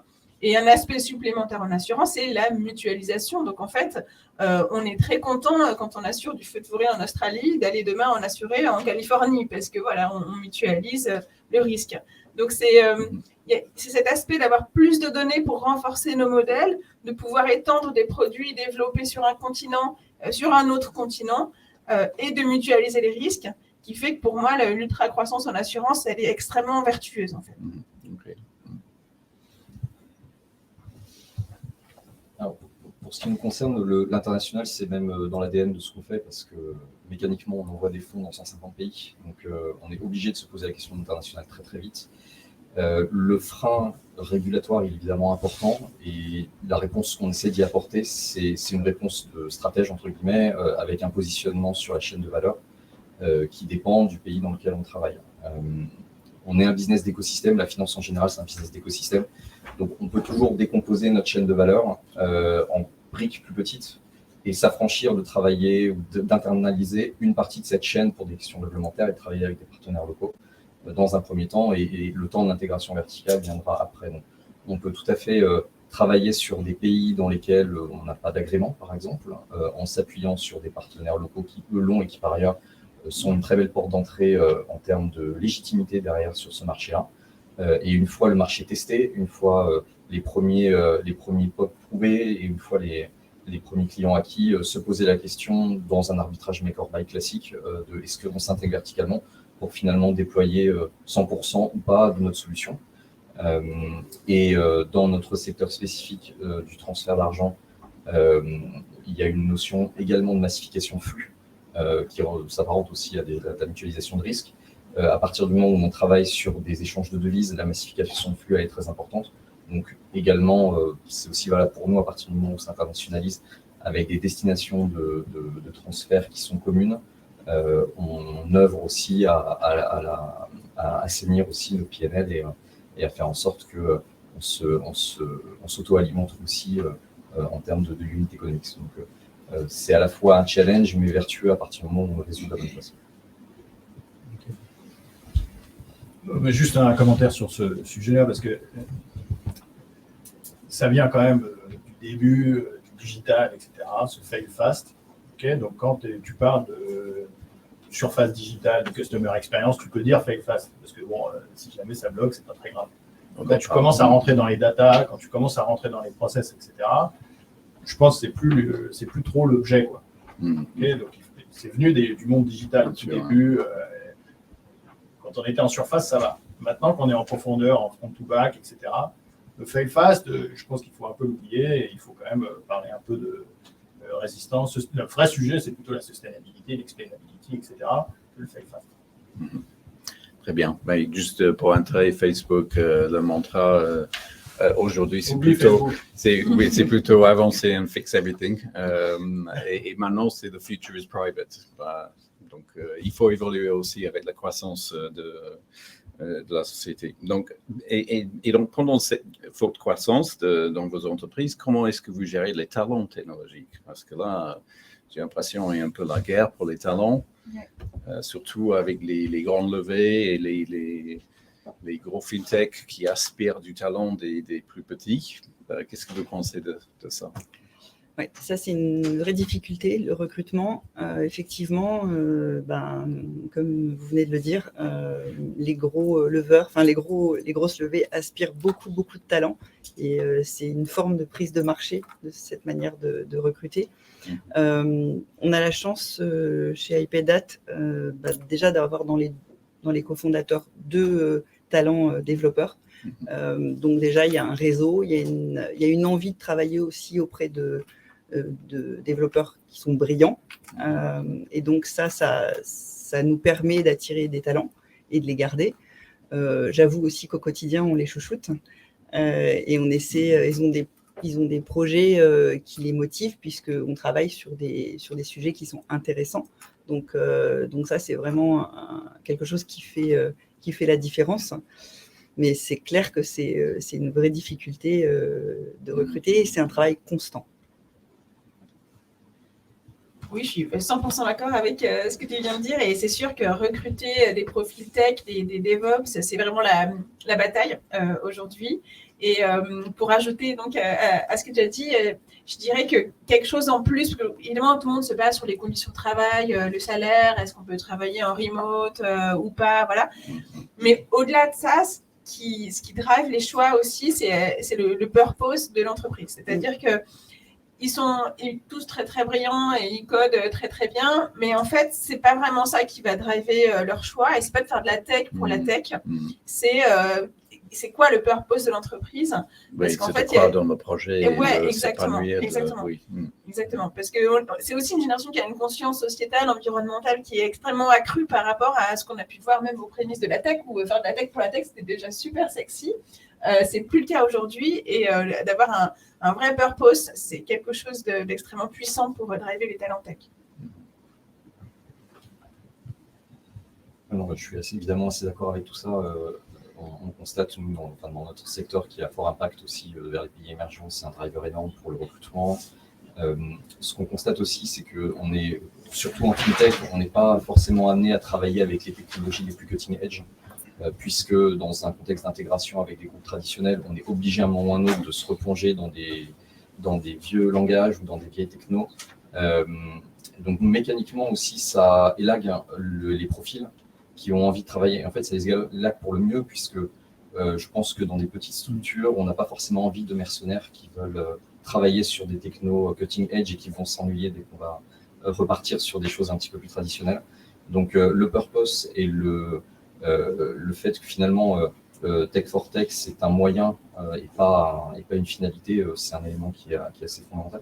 Nous, on constate, pour aller dans le sens du sujet des conditions de travail, que l'adaptation au télétravail qui s'est imposée à nous, elle est évidemment fondamentale, même si on constate que paradoxalement, ce sont les développeurs qui sont les plus habitués à travailler en focus devant leur laptop, qui participent le plus à tous les événements collaboratifs parce qu'il y a une cross-fertilisation des expertises des uns et des autres qui se font, et ça se fait malgré tout au bureau. Donc il y a peut-être un retour un tout petit peu au traditionnel aussi dans les techs. Et après, ce qui, en tout cas pour nous, est assez important, on est une petite équipe et on n'a pas forcément vocation à recruter comme d'autres grosses sociétés des centaines de développeurs. Donc l'important, je pense, pour des petites équipes resserrées, c'est de leur mettre dans les mains les bons projets de la bonne façon. Et donc pour avoir une équipe tech qui se sent en confort et qui a envie de s'investir et de se projeter en long terme, en fait, il faut une équipe produit très bien câblée. Et il faut être capable de leur mettre dans les mains de façon la plus ligne possible les meilleurs projets et les projets les mieux spéqués. Et en fait, quand on fait ça, on n'a pas besoin de doubler la taille de l'équipe pour doubler l'efficacité. Donc, on s'adapte aussi au fait que le recrutement est difficile en faisant en sorte que les chaînes de production, entre guillemets, soient les plus lignes possibles. Et là, c'est toutes les technologies agiles et équivalentes qui nous aident beaucoup à ça. Bon, heureusement qu'on n'a pas préparé un meeting, parce que sinon, je n'aurais pas voulu répondre à cette question. Parce que c'est le gros problème. Bon, après, vous, c'est un problème de riches, parce qu'en gros, il y a croissance sur le marché, etc. C'est un gros problème. Pour nous, c'est le vrai problème dans l'industrie. Je ne sais pas si vous avez vu les dernières publications, mais c'est 26-27% depuis le début de l'année de turnover dans le secteur. Et nous, on a un gros problème de purpose, comme tu peux imaginer. Donc après, tout le monde fait un peu une orientation stratégique sur l'environnement, la société, sustainability, etc. Donc, mais ça ne marche pas bien, c'est sûr. Donc c'est un gros sujet. Après, on a un spectre d'intervention qui est assez large quand même. Donc, comme tu le disais, on est quand même obligé d'avoir X personnes qui travaillent encore sur le legacy des clients, en COBOL, etc. Donc ils sont moins exposés. Ils sont, voilà, mais le problème, c'est justement sur la data, l'AI. Bon, c'est très très compliqué recruter. Je ne vous donnerai pas nos secrets pour arriver à s'en sortir. On s'en sort un tout petit peu mieux que la concurrence, je le dis assez confortablement parce que ça ne va peut-être pas durer. Donc voilà, le point positif, c'est quand même qu'on peut sourcer partout maintenant avec les nouveaux modes de travail, c'est-à-dire que ce n'est pas impossible, même en termes de juridique, de recruter des mecs assez forts en Wisconsin, voilà, en Australie. Voilà. Ça, ce n'est pas impossible de faire ça. Donc ça relâche un tout petit peu la tension, mais c'est une tension historique. Je pense que c'est historique.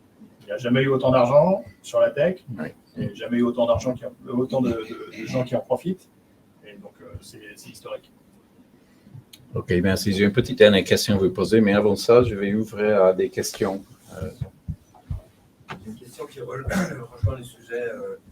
Est-ce que les fintechs c'est de la tech ou du financier? Moi, je pense que c'est partie du secteur financier.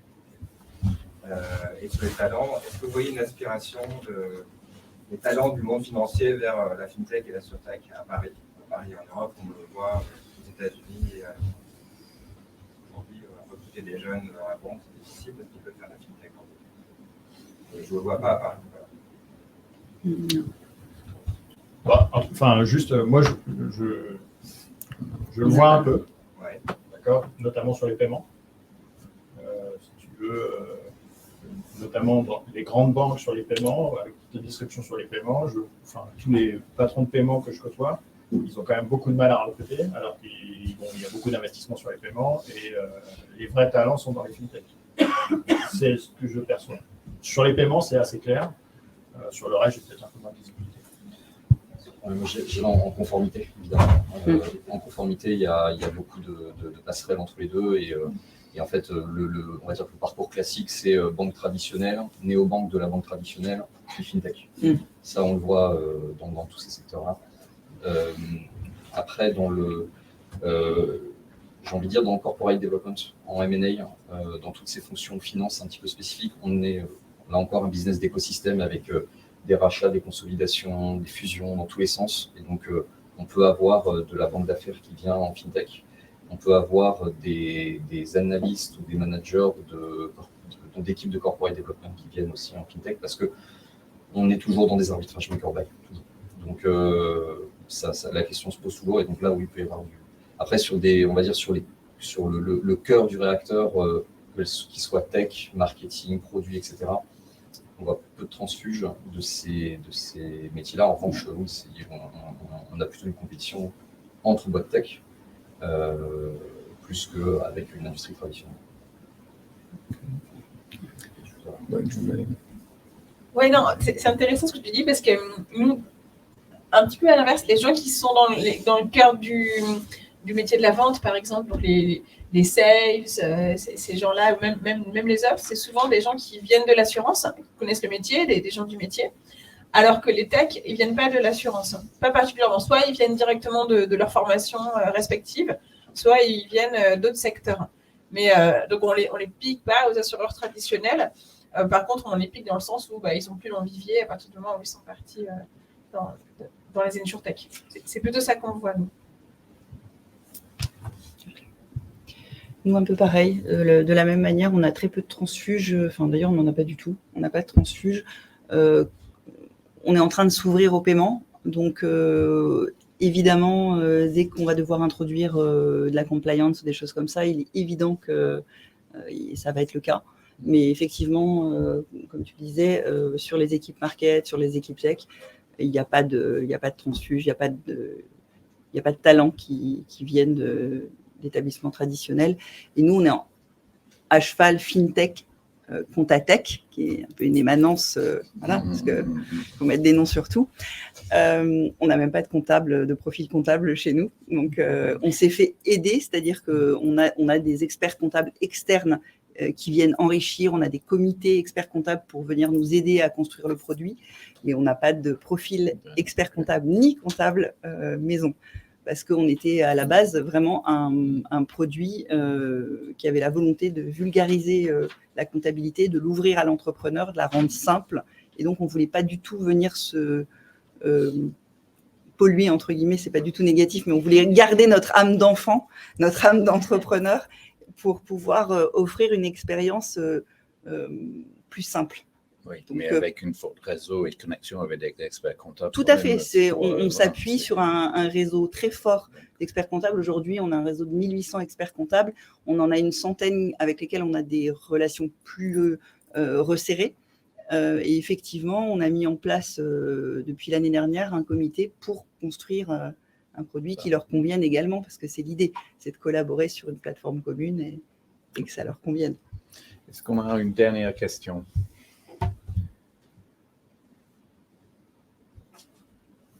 OK, j'ai une dernière question pour vous. Donc, qu'est-ce que vous voyez comme technologies innovantes qui vont arriver à bouleverser les fintechs actuellement? Bon, la révolution, elle est déjà en marche. C'est l'intelligence artificielle. On va continuer, on va améliorer. Et c'est une amélioration constante puisqu'on apprend au fur et à mesure et on améliore quotidiennement. Et puis la proposition qu'on offre, l'expérience qu'on offre à nos clients. Je vais prendre un exemple. Il y a 2 ans, je pense que les experts comptables avec lesquels nous, on collabore au quotidien, pour eux, la saisie des écritures, c'était encore leur quotidien. Aujourd'hui, ça ne l'est plus du tout. Et je pense que ça va être appliqué à la totalité des opérations financières et comptables. Tout ce qui est automatisable va l'être. Et on va se recentrer sur le vrai métier. Donc, un expert comptable aujourd'hui, c'est plutôt un conseiller. C'est plutôt quelqu'un qui apporte de l'information en temps réel grâce à nos outils que réellement l'expert comptable d'antan. Et c'est la même chose du côté entrepreneur, puisque nous, on est vraiment cet outil qui fait se rencontrer ces 2 mondes. Tout ce qu'on met à sa disposition, c'est pour qu'il prenne des décisions en temps réel, et on fait de lui un entrepreneur augmenté. OK, super, merci. Oui, je suis tout à fait d'accord avec toi. Il y aura peut-être une technologie complètement disruptive qui va tout révolutionner dans 10 ans, ça, je ne sais pas. Par contre, ce qui est sûr, c'est que de façon incrémentale, les innovations qu'on voit déjà aujourd'hui, elles vont prendre énormément de terrain. Et ça, déjà, ce sera une révolution. C'est-à-dire qu'on ne parle pas de technologies incrémentales qui vont faire plus 10% chaque année. Si on prend le coût des capteurs ou des technos qu'on utilise, nous, dans l'assurance, il a été divisé par 10 en 2 ans. Le volume de données disponibles, il augmente de façon exponentielle. La précision de ces données, elle augmente aussi de façon exponentielle. Si je prends l'exemple de l'agriculture, qui est évidemment en première ligne en termes de risque climatique, il y a 20 ans, ça existait déjà, l'assurance paramétrique pour eux, sauf qu'en fait, on avait des données au niveau, au mieux du département. Aujourd'hui, on arrive à avoir son champ, presque chaque arbre, par des données radar, par des données satellites. Et ça, c'est une révolution. Donc, en fait, dans la disponibilité des données disponibles, dans leur précision et dans leur coût, là, il y a une révolution qui va faire que tout ce dont on discute ici comme solution innovante, en fait, va gagner du terrain de façon massive.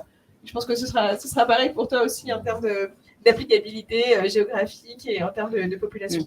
Okay. Oui, en effet, il y a de l'innovation incrémentale qui, petit à petit, on se dira a posteriori que ça a eu un impact assez important. En revanche, si on regarde à l'échelle beaucoup plus macro, aujourd'hui, qu'est-ce qui est l'équivalent de l'arme nucléaire dans la finance, c'est Swift, qui a 50 ans.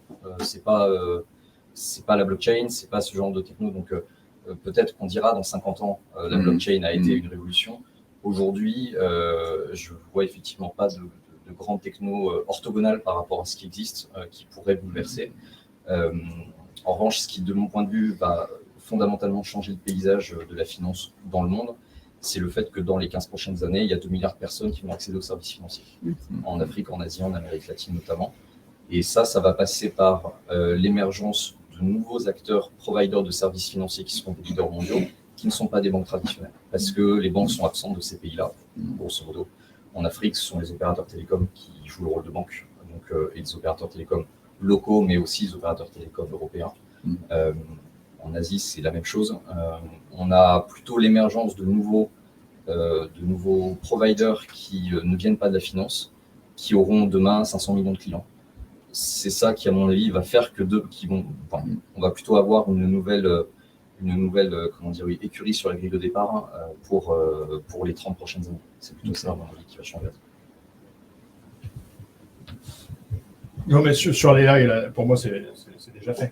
Si tu regardes, même si tu regardes ce qui se passe en Chine, enfin, à mon avis, s'il faut regarder ce qui se passe en Chine, c'est déjà fait. Donc, pour répondre à ta question, si j'avais un Bitcoin à miser, je le mettrais pas sur la blockchain, je le mettrais sur le quantum computing. Et puis voilà. Ok. Bon, bah, très bien, merci beaucoup. Merci à vous. Merci.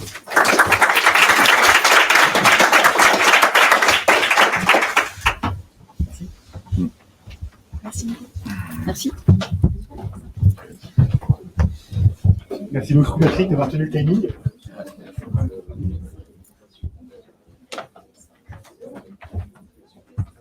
Alors, un petit mot de conclusion, très rapide. Donc, merci à tous de votre présence en ligne et physique. Merci aussi à tous ceux qui ont répondu, aux plus de 111 personnes qui ont répondu au questionnaire. La semaine prochaine, on continue. Donc, le palmarès va évoluer, il y aura des gens qui rentreront, d'autres qui sortiront. On espère atteindre encore un meilleur taux de réponse. Je laisse un mot de conclusion au Bernard Louis. Oui, moi j'ai trouvé les tables rondes très intéressantes, émaillées d'exemples concrets. Ce n'est pas toujours le cas, donc j'ai été très intéressé et très content d'y participer. Merci à tous les gens qui sont en ligne. On est content d'avoir pu enfin donner naissance à ce palmarès. Je pense que ça va contribuer à l'écosystème de la FinTech, à l'ensemble des parties pour quantifier, analyser. Et l'an prochain, on aura certainement plein de surprises. Et je pense que personne ici ne sait quelles seront ces surprises. Mais en tout cas, je vous dis à l'an prochain. Merci à tous. Merci. Donc, on verra donc, à tous les inscrits les slides dans l'après-midi ou demain. Merci à tous.